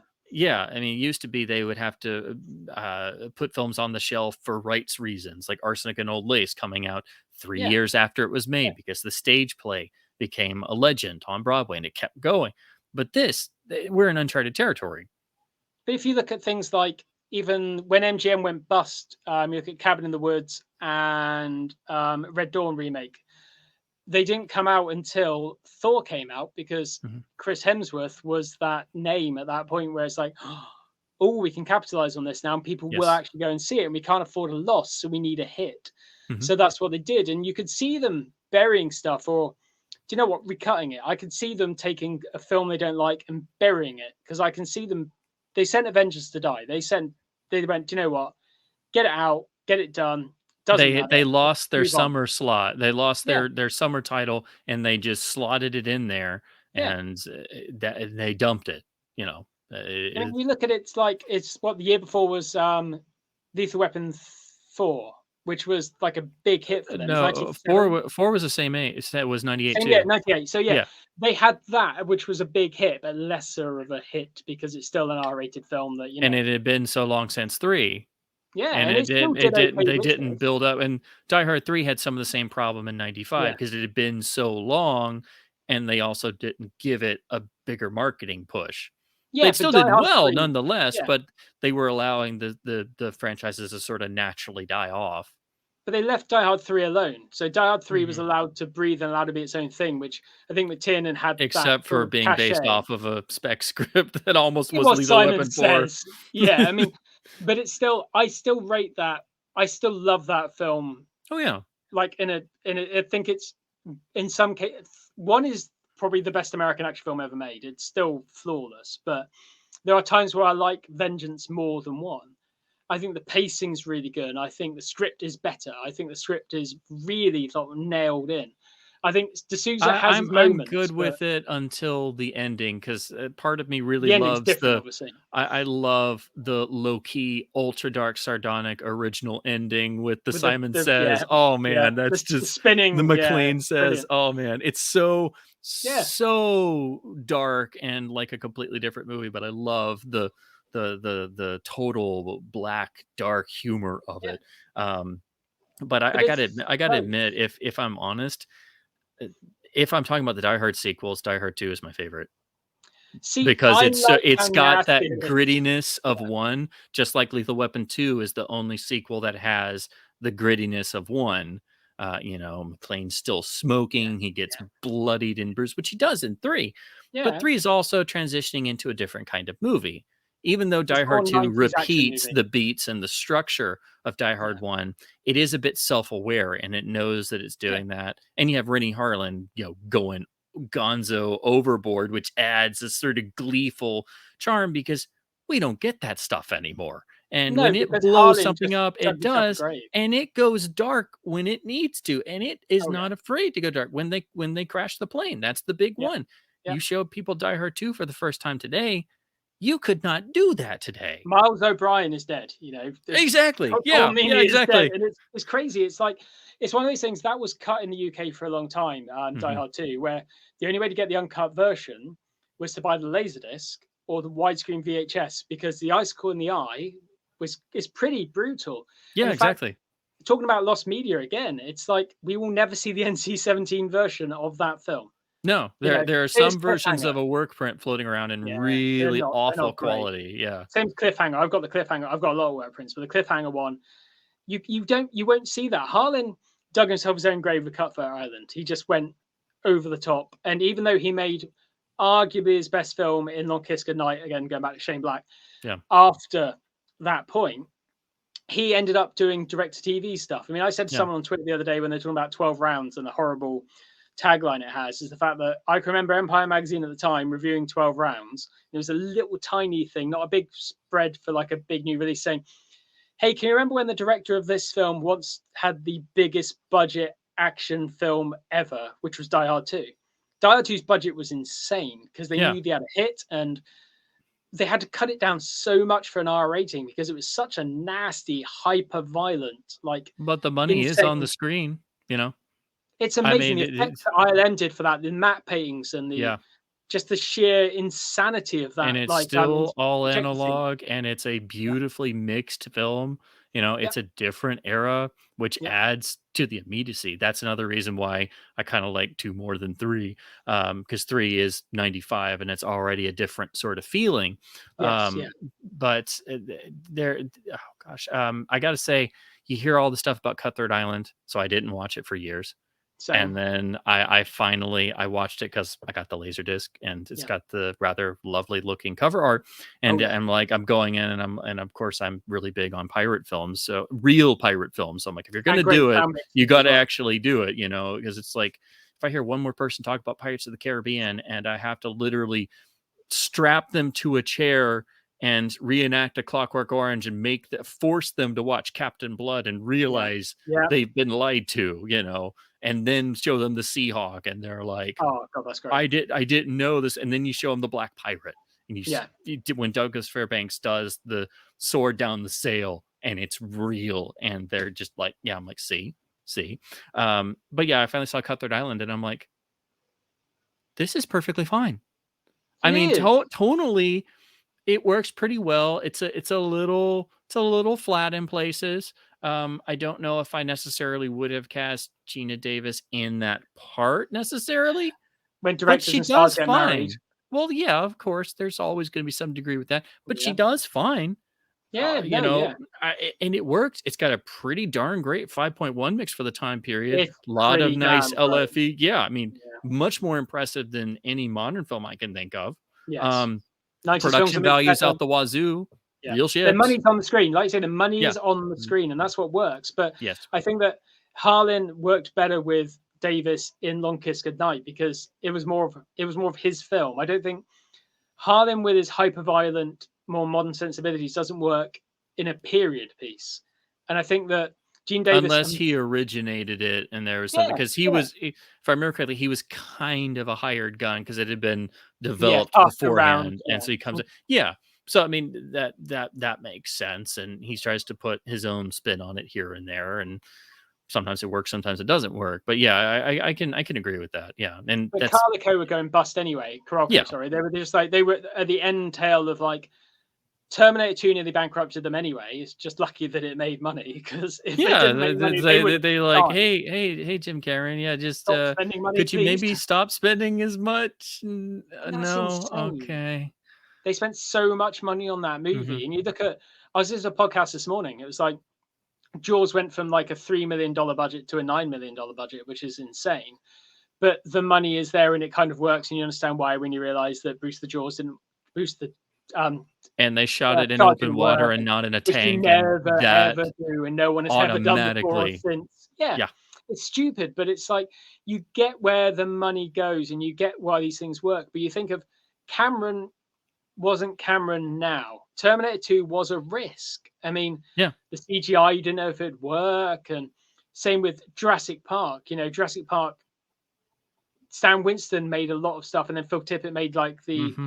the emotion control stuff and the things, all this, and it's you You see don't the know what's going to work heartbreaking or not. footage in the Oh, it's ILM gorgeous. Yeah, documentary, and then then gorgeous. they just cut to Phil, and Phil's like, Yep. yeah. He's the dinosaur supervisor because that's all he's going to do now. But they kept him on, and they made sure that he Yeah. plugged in, and that's what made the effects work. Because without that, yeah, it would have been groundbreaking, but it wouldn't have had any life to it. That's why I love That Robocop was 2. that was the key, and Yeah. that's something that is not there in modern effects. Even amazing stuff that ILM does. Yeah, it's technically great. I forget the name they have for the set they built for the Mandalorian with the wraparound. Oh, it's had different names. It's called It's like not the edge, but some and it's basically, yeah, yeah, it's a freaking cyclorama is what the it volume, is. Yeah, the it's volume. Yeah, it's a cyclorama where you can put up whatever you want, yeah, but when you see that footage and stuff, I gotta admit, there's still something in your brain where it's like something's telling you you're it's not right. Yeah, it's some sort of, it's like when you're watching a magician and you're yeah, watching to spot, where the trick is, where's the seam, and something's not quite real. yeah, That yeah. And if you at got the least point, that's for me, and I admit, I've kind of toot my own horn. I do have a little bit of a trained eye. You well, can yeah, look for stuff, but even when you can't see stuff, if the framing is slightly off, or the way that the characters are interacting, the way people are moving around, the way that the shot is staged, and the way yes, it's blocked, which is usually crap, that doesn't help. But no, that's usually where it's like somehow they don't match up in the right way, and there's something in your brain going, hey, this is kind of yeah, yeah, weird. Yeah, something's not quite right. Whereas had they just gone out in Death Valley and stood somebody there, and they were baking in the sun and sweating like crazy, they're really in front of a sand dune. it's authentic. If you look at like the Andor trailer, that's pretty much they didn't use the volume at all. It was all on set. Sets were Mhm. built, and it looks like it was practical, which is what it is. But I think the volume works for I find with the volume instead of green screen. So if your option is green screen or Mhm. volume, because when you've got a character that's clad in reflective material, as the Mandalorian is, you've got to rotate out all those like green reflections, which is Yeah, stupid. it gives you It's a more tool, and that's it. flexibility. Yeah, Yeah, but it's a tool, it's and a tool should be it's used got to be sparingly. in the hands of people who are going to take the time to put the effort in. But if you look And at like the practicality of something like the Avengers, I mean, there are some you can tell when the CG wasps turn into real ones when they hit the floor, mhm. and there are some. It's a very early sort of late '90s thing, so it's still early in CG It's becoming still when it was commonplace. really expensive and Yeah, tricky, and but you you had to use had it. to mash the two realms of practical and digital together. It's the same thing. Goldeneye was the first Bond with CG effects in it. Yeah. It's got some of Derek Medding's absolute all-time most amazing model Oh shots. I yeah. mean, it's still unbelievable. But if people realize that, they don't realize that all the Brosnan films have model work. even Dino of the Day has some really freaking brilliant model shots. The best shot in the whole film is when you had the Icarus satellite with the stupid, silly laser beam death ray from space. It's like, yes, it's the Diamonds Are Forever satellite on steroids. We get it, Lee Tamahori. We get it. But the shot when it blows the minefields. Yes, and you have the rows and they go off. I mean, it's great. That was a model shot, and it's brilliant, and it's slotted in there perfectly, and the sound is really great, and it's so brief that you're like, man, can we just see that shot again? It's like I could watch that like 10 times in a row. It's weird to go back to there's two things that struck me this week. I was just on a podcast about I think it's just about video games, and they're talking about it's about video games, and they're talking about the Phantom Menace, because they're talking about the games based on it, and this what the world was like in 1999 when it came out, and the re-releases in 97, the special editions, which marketing paid for. So Pepsi paid for the budget for that, which paid for the budget for Phantom Menace, because it was self-financed. Basically, it's an independent film pretty much. Plus it was a tech demo for the prequels. Exactly, and that's the whole point. It's like, will this work? Can we take the Jurassic Park idea and make it work? And it's like, and this guy said on this podcast, well, the problem is it's too much CG. There's no model work. I'm like, Phantom Menace has more model work than more films, 50 films put together. There's so much model work in the Phantom Menace and all the prequels, where they put so much time and effort into it. And there's like Adam Savage from Mythbusters, where he worked at ILM during the prequels, and the Matrix films. The Matrix films have got a ton of model work. There's that whole dock in Matrix Revolutions was an actual model set, and it's amazing how much work was put into this stuff. And I can remember at the time when the trailer was the big thing for the Phantom Menace, and they were saying, hey, look at that waterfall in Naboo, that's salt pouring. And I knew that back in 1998 when the first trailer came out, because ILM use salt because water you can't really do, so we pour salt, and it just you put some steam coming off it, and it looks like a waterfall. And I think that the practical nature of films, so something like The Avengers, where it skirts between the two, goes very much badly into the point where they rely on CG as a crutch, because it should be a bit of both. And there is some practical work in things like the modern Star Wars and things like that. If you look at, I was fervently looking when they were building the sets in England for the Force Awakens, and they had the Falcon build. Yeah, they built an actual Falcon and to an actual scale. Wow, yeah, that's amazing. And it's like, you've got the budget, you can do these things, and you should do these things, because it should be a mix of CGI supplemented. It should be CGI set extensions or whatever else, because you can't always do this. It should be like digital map paintings and things, and that's where these things come in. And it's hard to balance. Yeah, there has to be something physically there, because the actors can't respond properly if there isn't. There has to be some physical manifestation there, and you should use modern technology to fill in the gaps. You should it should expand, because obviously you don't have the budget to do the whole thing yourself. But if you did, there's no reason why you shouldn't. Darn, I forgot my point. It's having that real sort of nature of these things. It's like, if you look at Liam Neeson, I hated for a long time because he kept saying he was going to quit acting all the time, even though he seems like he's been phoning it in for how long now. Exactly, but he's like, I'm going to quit in the 80s because I wasn't getting roles, and then I was going to quit in the 90s because I didn't want to work with the CGI stuff. And it's like, yeah, I get that. I get acting against a tennis ball on a stick is difficult for eye lines or whatever else. We had Ahmed Best there, and they CGI'd over him as Jar Jar and things like this. And you can have that balance of these two things. But the reason is, blockbusters have to be blockbusters now. We expect a certain level in blockbusters. I think that's why Bond went the way it did and got a little bit silly. But you look at the difference between the model shots, like you're saying, in the Bond films. Look at the GoldenEye laser where it opens up. So it opens up, and the little, almost nacelles, it looks like the ship from First Contact. It looks like, it looks like a Star Trek ship almost.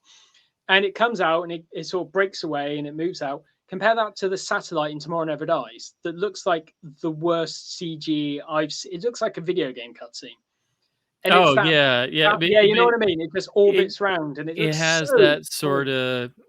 But at least that one, I've never minded it, because it's a transitional thing. It's just for visual reference, and it's very brief. And in terms of satellites, those can always be very dodgy. But once you've seen Ice Station Zebra and you Yes. understand how bad a Yeah. satellite shot that sets up the whole movie, and this is a Yeah. roadshow 70 Yeah. millimeter film, so it was I love Ice blown Station up, Zebra. and they show it, and it lasts an extremely long time, and it has to crash, it has to do the going into the Yeah. atmosphere, and it's the ropiest, cheapest looking, and I'm just like, who approved this? Somebody had to say this looks terrible. So once you've seen that, I don't mind But are we looking at slightly modern eyes dodgy though? satellites. But do you think that someone sat in there with the really bad rear projection, and it is bad, like technically bad, in Doctor No? Sean Connery's not driving that car in Jamaica. He just isn't. You know, in that car chase, he's not driving that car. We know he's not driving that car. It's a process shot. I know that. Yeah. How many people actually sat there watching it opening night? We're going, oh, that's a really bad rear projection. They didn't know the difference back then. I think we're quite savvy now, Well, I think and they we spot these accepted it things. Yeah, because it it's was the such a sense of common disbelief. practice, and the focus was not on, oh, that's obviously rear projection, it's dodgy because they didn't have much money and Yeah, somebody's on the yeah, side rocking the yeah, sides of the car. The focus is on the performance because what you're paying attention to is Connery's reactions, and yeah. he's selling the hell Yes, out of it, yeah, doing the look back, yeah, doing the snarl in the rear view, looking at the rear view mirror, and then he hunches over and he starts doing this, and then his hair gets mussed yeah, up and everything. That's what sells it. That plus Peter Hunt cutting the literal hell out of it, so you don't realize that it's the yeah. same shot of them coming around the curve twice. Once you see But that, are you're we too like, technical now? "Oh my god, Peter Hunt was the greatest editor who ever lived. I didn't see Oh, it that really for was. years. Oh my god." Yeah, people don't understand the tweaks and the things he Yeah, came up yeah, with. I mean, for Dent coming into the cottage, you not having the shot, yeah. using the shot of Connery walking up, flipping it, and darkening it. I mean, I, that should be an editing 101. That's like unbelievable fix genius. But that's what you do when you're up against it, where you have Yes, to think with these you're things, and it's forced like, to be creative. You have to take yeah. risks. But we're also very savvy, and I think that's why both of us sat there watching the Avengers, thinking, "Wait a minute, this isn't right, but it's also right at the same time." It's one of those things where I think you can tell when something had a troubled production or something had something, even without knowing it. I went into the Avengers not knowing it had troubled production. I just knew that people said the reviews were bad, and it was just like Yeah, it wasn't very good. But even reviews didn't get you as quick as they do now.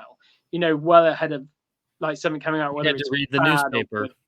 Yeah, if you did that, or you heard it on the radio or whatever Yeah. else, and you heard like, "Hey, this is good," or "Hey, this is bad," or whatever else, and you didn't know necessarily, or you just looked when you went to rent a VHS and you're like, "Oh, that cover looks really cool," or whatever else. There's a lot of films I rented just because. Oh, it's like going back to Martin Campbell. It's like No Escape. I think is Yes, one of his best films, and I saw the absolutely. cover and I was like, "Well, that cover looks really good. I'll rent that." And you know what? It's fantastic. You know. I watched it because I knew it was the movie that got him Goldeneye. So I'm Yeah. like, I have to go see this. And I started, I'm like, dang, this is really well done. And then I recognize because Terry Rawlings cut it, and I start Yeah. recognizing some similar things to Goldeneye, and then similar things to Mask of Zorro as Yeah. well. And I'm like, oh, this is where this sort of develops. It's really well made. Yeah. It's pretty darn good, and yeah, I was very pleasantly surprised. He's hit or miss, Campbell. I think he's either Yeah. he's Congo or he's No Escape or he's The Mask of Zorro or Legend of Zorro. He's literally one or the other. He's either good or bad. And I think that the fact that Or there's good ideas, and yeah, they're sort of like when you see The Foreigner, you know, yes, it yeah, should have been two separate films because Jackie Chan's great in it, but you get so invested in the Pierce Brosnan material and the internal political yeah, factions and all the stuff, backtracking to the past, and I'm like, that's a great thriller. And yeah. then it's like it's got a Jackie Chan movie shoehorned in, one of his more modern, where he's doing He the doesn't do grittier that. He does performance less. because he Yeah, can't do as much of the physical stuff, which is understandable. But it yeah. was like two films just jamming together, and I'm like, can I just watch the other movie? You got me invested in that, and Browser's doing great stuff, So I'm like, I I, I kind of don't need the other movie now.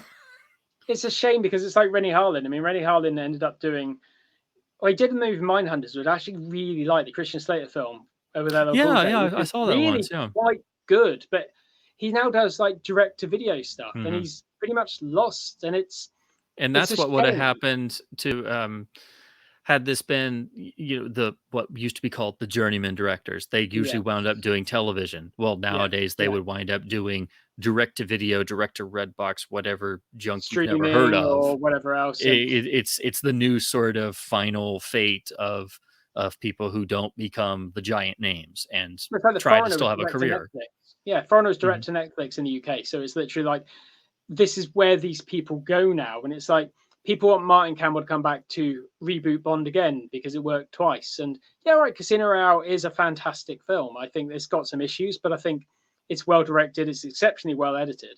Um, But they but won't let them do it. Not in a million years. Not now. no, God, no, no, no, no. No.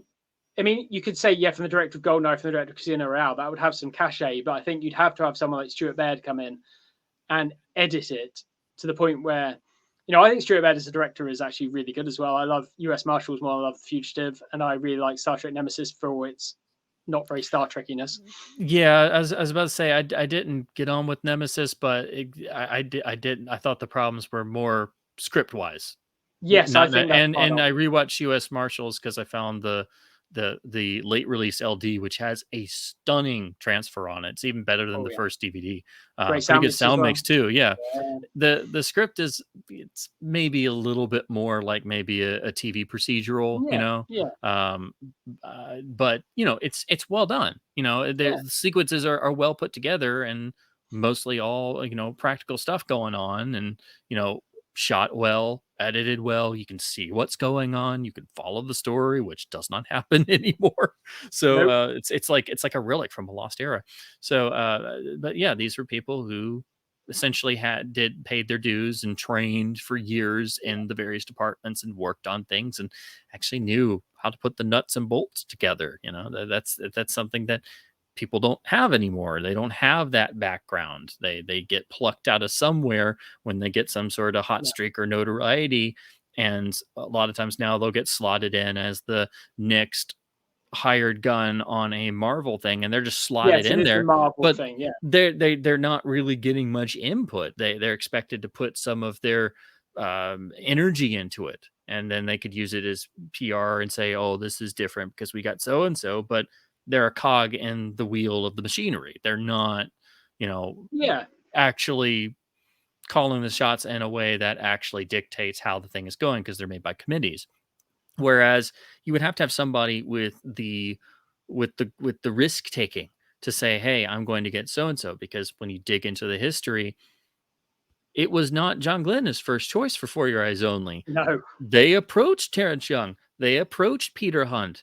I don't know necessarily if they approached Guy Hamilton, but it's possible, Yeah.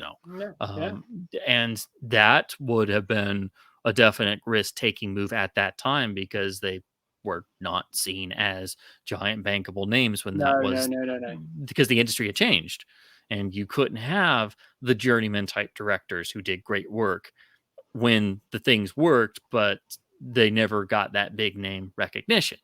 Yeah, No, but they were the fuddy duddies. They were the old school, and it's like the whole thing of like when Never Say Never Again came out, and it was going up against Octopussy. It was like it was Octopussy, wasn't it? The same, yeah. yes. But it's like that was your dad's James Bond, even though everyone looks back now and think, oh, Connery, But it's like he was the old James Bond. Roger Moore was And the that kid that was James Bond. it was supposed to be the point of Never Say Never Again, that he Yeah, was an older character. It's yeah. barely in the film because it was a messy production and they Talking rewrote about the whole thing scores. and then didn't get to finish the rewrite. It's buried in there. That's what Sean is playing. Yeah. That's why he did it in the first place. That's the best part of the movie is that stuff. But yeah, it was that it was supposed to be a much more distinct, this is an older character versus this is the Bond of record. Well, um going on to Bond, I mean, I mhm. want to sort of wrap it up a little bit because we've been going on for a very long time. So we talked a lot of time before this podcast started. Yeah. There's like one question I want to ask you more than anything is like, I'm putting you on the spot a little bit here because I haven't really thought Okay. about it either. But who would you want to see direct the new Bond film? Not like an unknown director, but someone who's working now, whether it's someone, an old guard person or someone who's Mhm. new. who would you want to see direct a Bond film? Well, to be perfectly honest, I mean, my gut reaction to that question is me. You know, Okay, I'm just totally sure. honest because I don't know if I have faith enough in anybody. But I'd say the even bigger problem than director is writer. Yeah, I think yeah. that is such a key thing. And Purvis and Wade seem like nice guys, and they come up with great ideas, and they get rewritten all the time. John So Logan comes in there quite a bit. they've never had a Bond script that has not been No, reworked by somebody else. Some of that is, I think, because they come up with great ideas, but aren't always able to follow through, which yeah, starts on the world is not enough. yeah. But again, we've never had them without other people rewriting them. Um, so I think the biggest problem is getting a great writer who understands adventure stories because Yeah. people don't do that anymore. In terms of director, I'm tempted to say Ridley Scott, but that's sort of an easy answer, and he would try to put his own spin on it, and It'd be 3 hours long at least as yeah, well, it I probably think. wouldn't feel very Bondian. But No. I don't quite know actually. Um, I'd have to mull it over, but I don't know if there's anybody who gets the sensibility just right. I mean, I weirdly would think, and it's not just because it's over my shoulder, like Joseph Kosinski or someone like that, who literally Top Gun Maverick surprised me in such a way that as a That big yeah, Tony Scott fan, I think that's a that good idea. he got the drama, he got the action, he got all the beats there, and I don't think he's afraid to turn it over to a third unit, second unit, even though I think he knows the action himself. I think that looking at something like Tron Legacy didn't quite work, but was nearly there again, Hmm. script. And if you think of like Oblivion, again, so Yeah. visually beautiful, but script.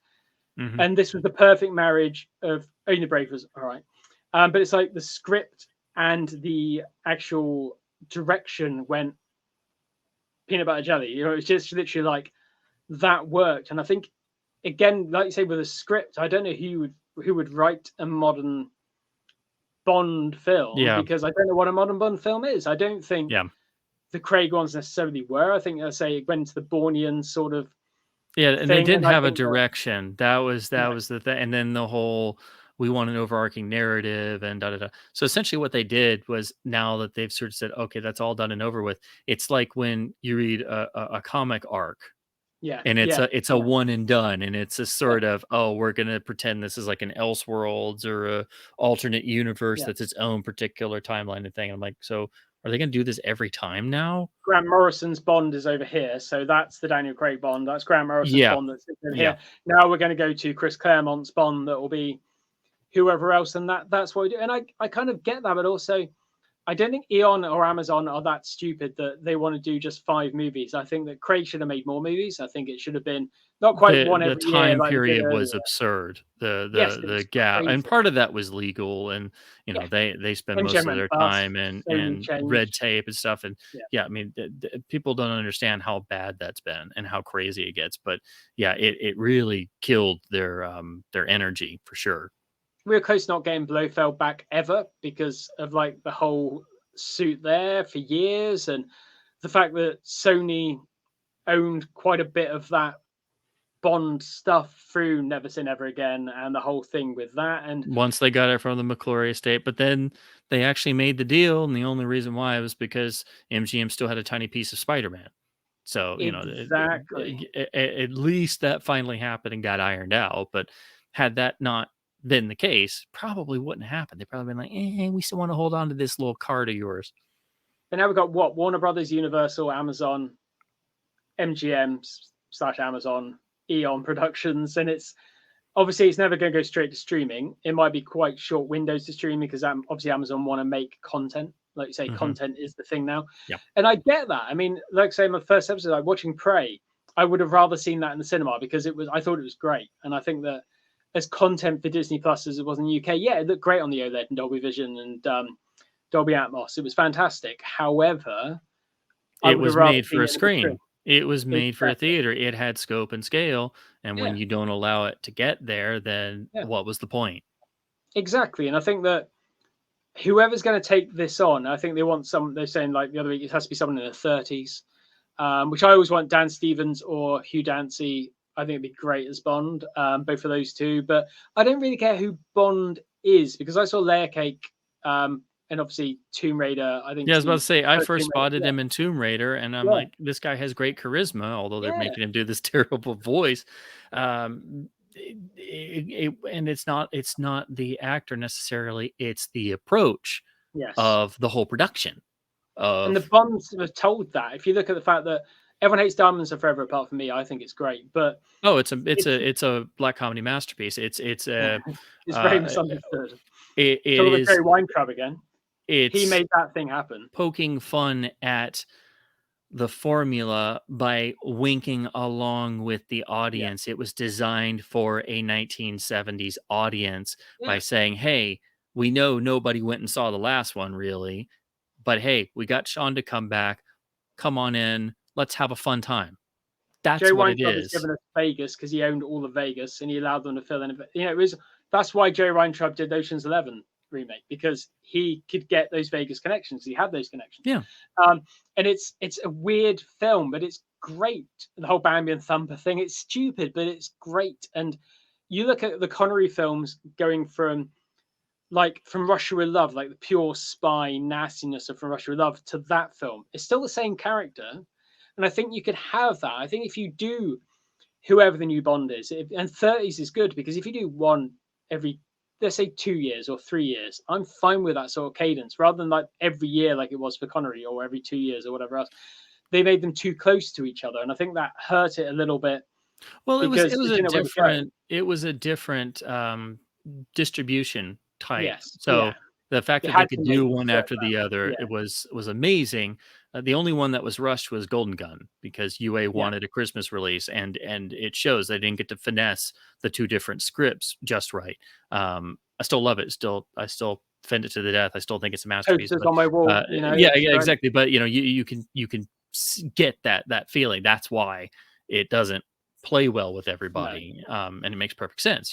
It didn't get the time, and everybody admitted they didn't. yeah. They had to sort of rush into it. But this day and age, 2 to 3 years is about, I think, the right gestation period. If you go anywhere past 3 years, that's way too much because Yeah, and I think people someone in the forget 30s. very quickly in this day and age. Oh god, yeah. But I think someone in the 30s, if you keep the quality at a reasonable level, you can flip between those things of like Yeah, do one that's a thriller or do one that's a little bit more not camp, but a little bit more self-aware, or do something that's a bit more CGI led and a bit more action. Because obviously the Bourne films were in vogue, so therefore they weren't all yeah. very Bourne, especially with Quantum of Solace, which I think the opening of that film is still amazing. The car chase, it goes hard. I just Um, hate the editing. If it yeah, it's didn't have bad. if It's bad. it didn't have the editing in the oh, what's his name? The oh, oh man, it's Dan something. He's the Bourne guy. The is it Dan Bradley, or I can't remember. That may be his I know name. you're talking about. I can't remember his name either. Yeah, I see his face in my head. Yeah, But yeah, he's the Bourne guy for all the car chases and yeah. stuff, and it's the same sort of effect. And I'm like, no, you're making it too obviously a lift, and that you didn't have a script because the Writers Guild was having a strike. Yeah, you Which, get why there's reasons behind yeah, it. yeah, and people don't dig into that. They'll just No, say this is good, this is bad, and you can't do that. You have to dig in and poke around and look at the sinews of how everything came together and where that's how you find the holes, which is Avengers 98. product of its time. That's Yeah. the thing of it. It was a product of its time. Avengers 98 was a product of its time because the studio upheaval. Hmm. Quantum Solace was a product of its time because the strikes. You know, it's Daniel Craig was rewriting the script himself. That shouldn't have happened. Him and Mark Foster, was it Mark? Yeah, it was Mark Foster, wasn't it? They were sitting there rewriting the script themselves. That shouldn't have been a thing. That's stupid. But they had to do it because they had to get the film made and had to get it out. And that's Yeah. the same with Avengers. They had to get it where they wanted to go, and it got cut to pieces and disappeared. And it's really weird. But yeah, we've digressed massively over this very enjoyable chat. And we've talked about everything under the sun for a very long time. Yeah. And we could probably talk for another 6 hours or so, probably going on for a million other different topics. But I'll wrap up the podcast here. We didn't get to the news, but there wasn't much news. We did discuss it. We had a little break as well. Yeah. There wasn't much going on anyway, apart from like Pulp Fiction, The Running Man, which I don't think Paramount will handle that well, especially with original audio. So probably go with Running Man from Cape Light from Germany is probably the best shot because it's a really good encode and it has got the original audio as well. Pulp Fiction, I don't like the Blu-ray. I think it looks a bit managed personally, but we'll see. And again, we discussed as well, Tarantino peaked with Jackie Brown in '97 and bit downhill from there. Pulp Fiction's still good, mainly because I think Roger Avery is better than Tarantino personally. But that's something that people don't agree with. But hey, it is my thing. But yeah, hey. But yeah, Spencer, thank you for coming on. Oh, it's been a pleasure. Absolutely. I've really enjoyed today. It's been fantastic. I think we've touched on bits that we wanted to talk about and then digressed massively, but it's all been enjoyable and I think it's been fantastic. Thank you. Oh, it's been an absolute pleasure. I really enjoyed your first couple episodes, and I've thought about doing a podcast of my own, but just it's a lot of stuff to put together. So I know it's difficult to get off the ground, and then you run into tech fun and all kinds of the things you would expect. This editing will take some time. It won't be up like straight away, but I think it's worth it because I think it's been valid, and I think it's better have someone to bounce off and having someone else's point of view. I don't think, I've said to you on Twitter before, it's like we don't agree on everything, but at the end of the day, we agree enough to agree on our disagreements in a way. Yeah, it's like, a dialogue. That's what you're supposed to do. Yeah. That's the whole point. It's a case of, I don't think people to get this on the internet becomes very didactic of like, I'm right, you're wrong, I'm right, you're wrong. Well, no. You cannot like things. You cannot like The Last Jedi or whatever else. That's fine. I don't care. I like it for X, Y reason. You don't like it for X, Y reason. That's fine as well, because people aren't meant to like everything. There was there's a line in oh God, what is it? I think it might be going back to John Hughes again. It's like, was it John Hughes? It's like something like so and so didn't write songs that everyone liked, they left that to the Beatles. Is that a Ferris Bueller line or something like that I've just ruined? It's like, but that's what it is. It might be. It sounds familiar. I'm trying to place it. Yeah. People don't like everything, That's the whole reason. You're not meant to like everything. Not everything is out there for you. Not everyone will sit in Avengers 98 and go, ooh, something's there, but it's not, and buy like 3 copies like you've got there. And I haven't got my copies anyway. But it's like, I really I've shown it to people and it did not go over well. It's not a very good film. That's why. It's not a very good film, but it has the promise of a very good film. And I think that's part of it. But yeah, no, thank you again. We've digressed again from saying thank yous and goodbyes. Oh, no, that's fine. But thank you for coming on again. It's been great. And I will get this up very soon. It will take a little while to edit and mess around with, but it's been invaluable. And thank you for your contributions. Oh, no problem. It's been an absolute pleasure. Any other time you want to have me on, just give me a shout. It's been a joy. I will definitely take you up on that. And again, put aside most of the day to be able to do it as well. I think it's worth it. And I think it's come out really well. And hopefully this is recorded well, because I don't think we'll be able to go off again for 3 hours, 15 minutes and 48 seconds. It's telling me in the top left-hand corner, and be able to regurgitate as organically as we, the stuff we've just come out with. But thank you again. And thank you everyone for listening and watching. This will be going on YouTube, the first video one. And until next time, I'll see you soon.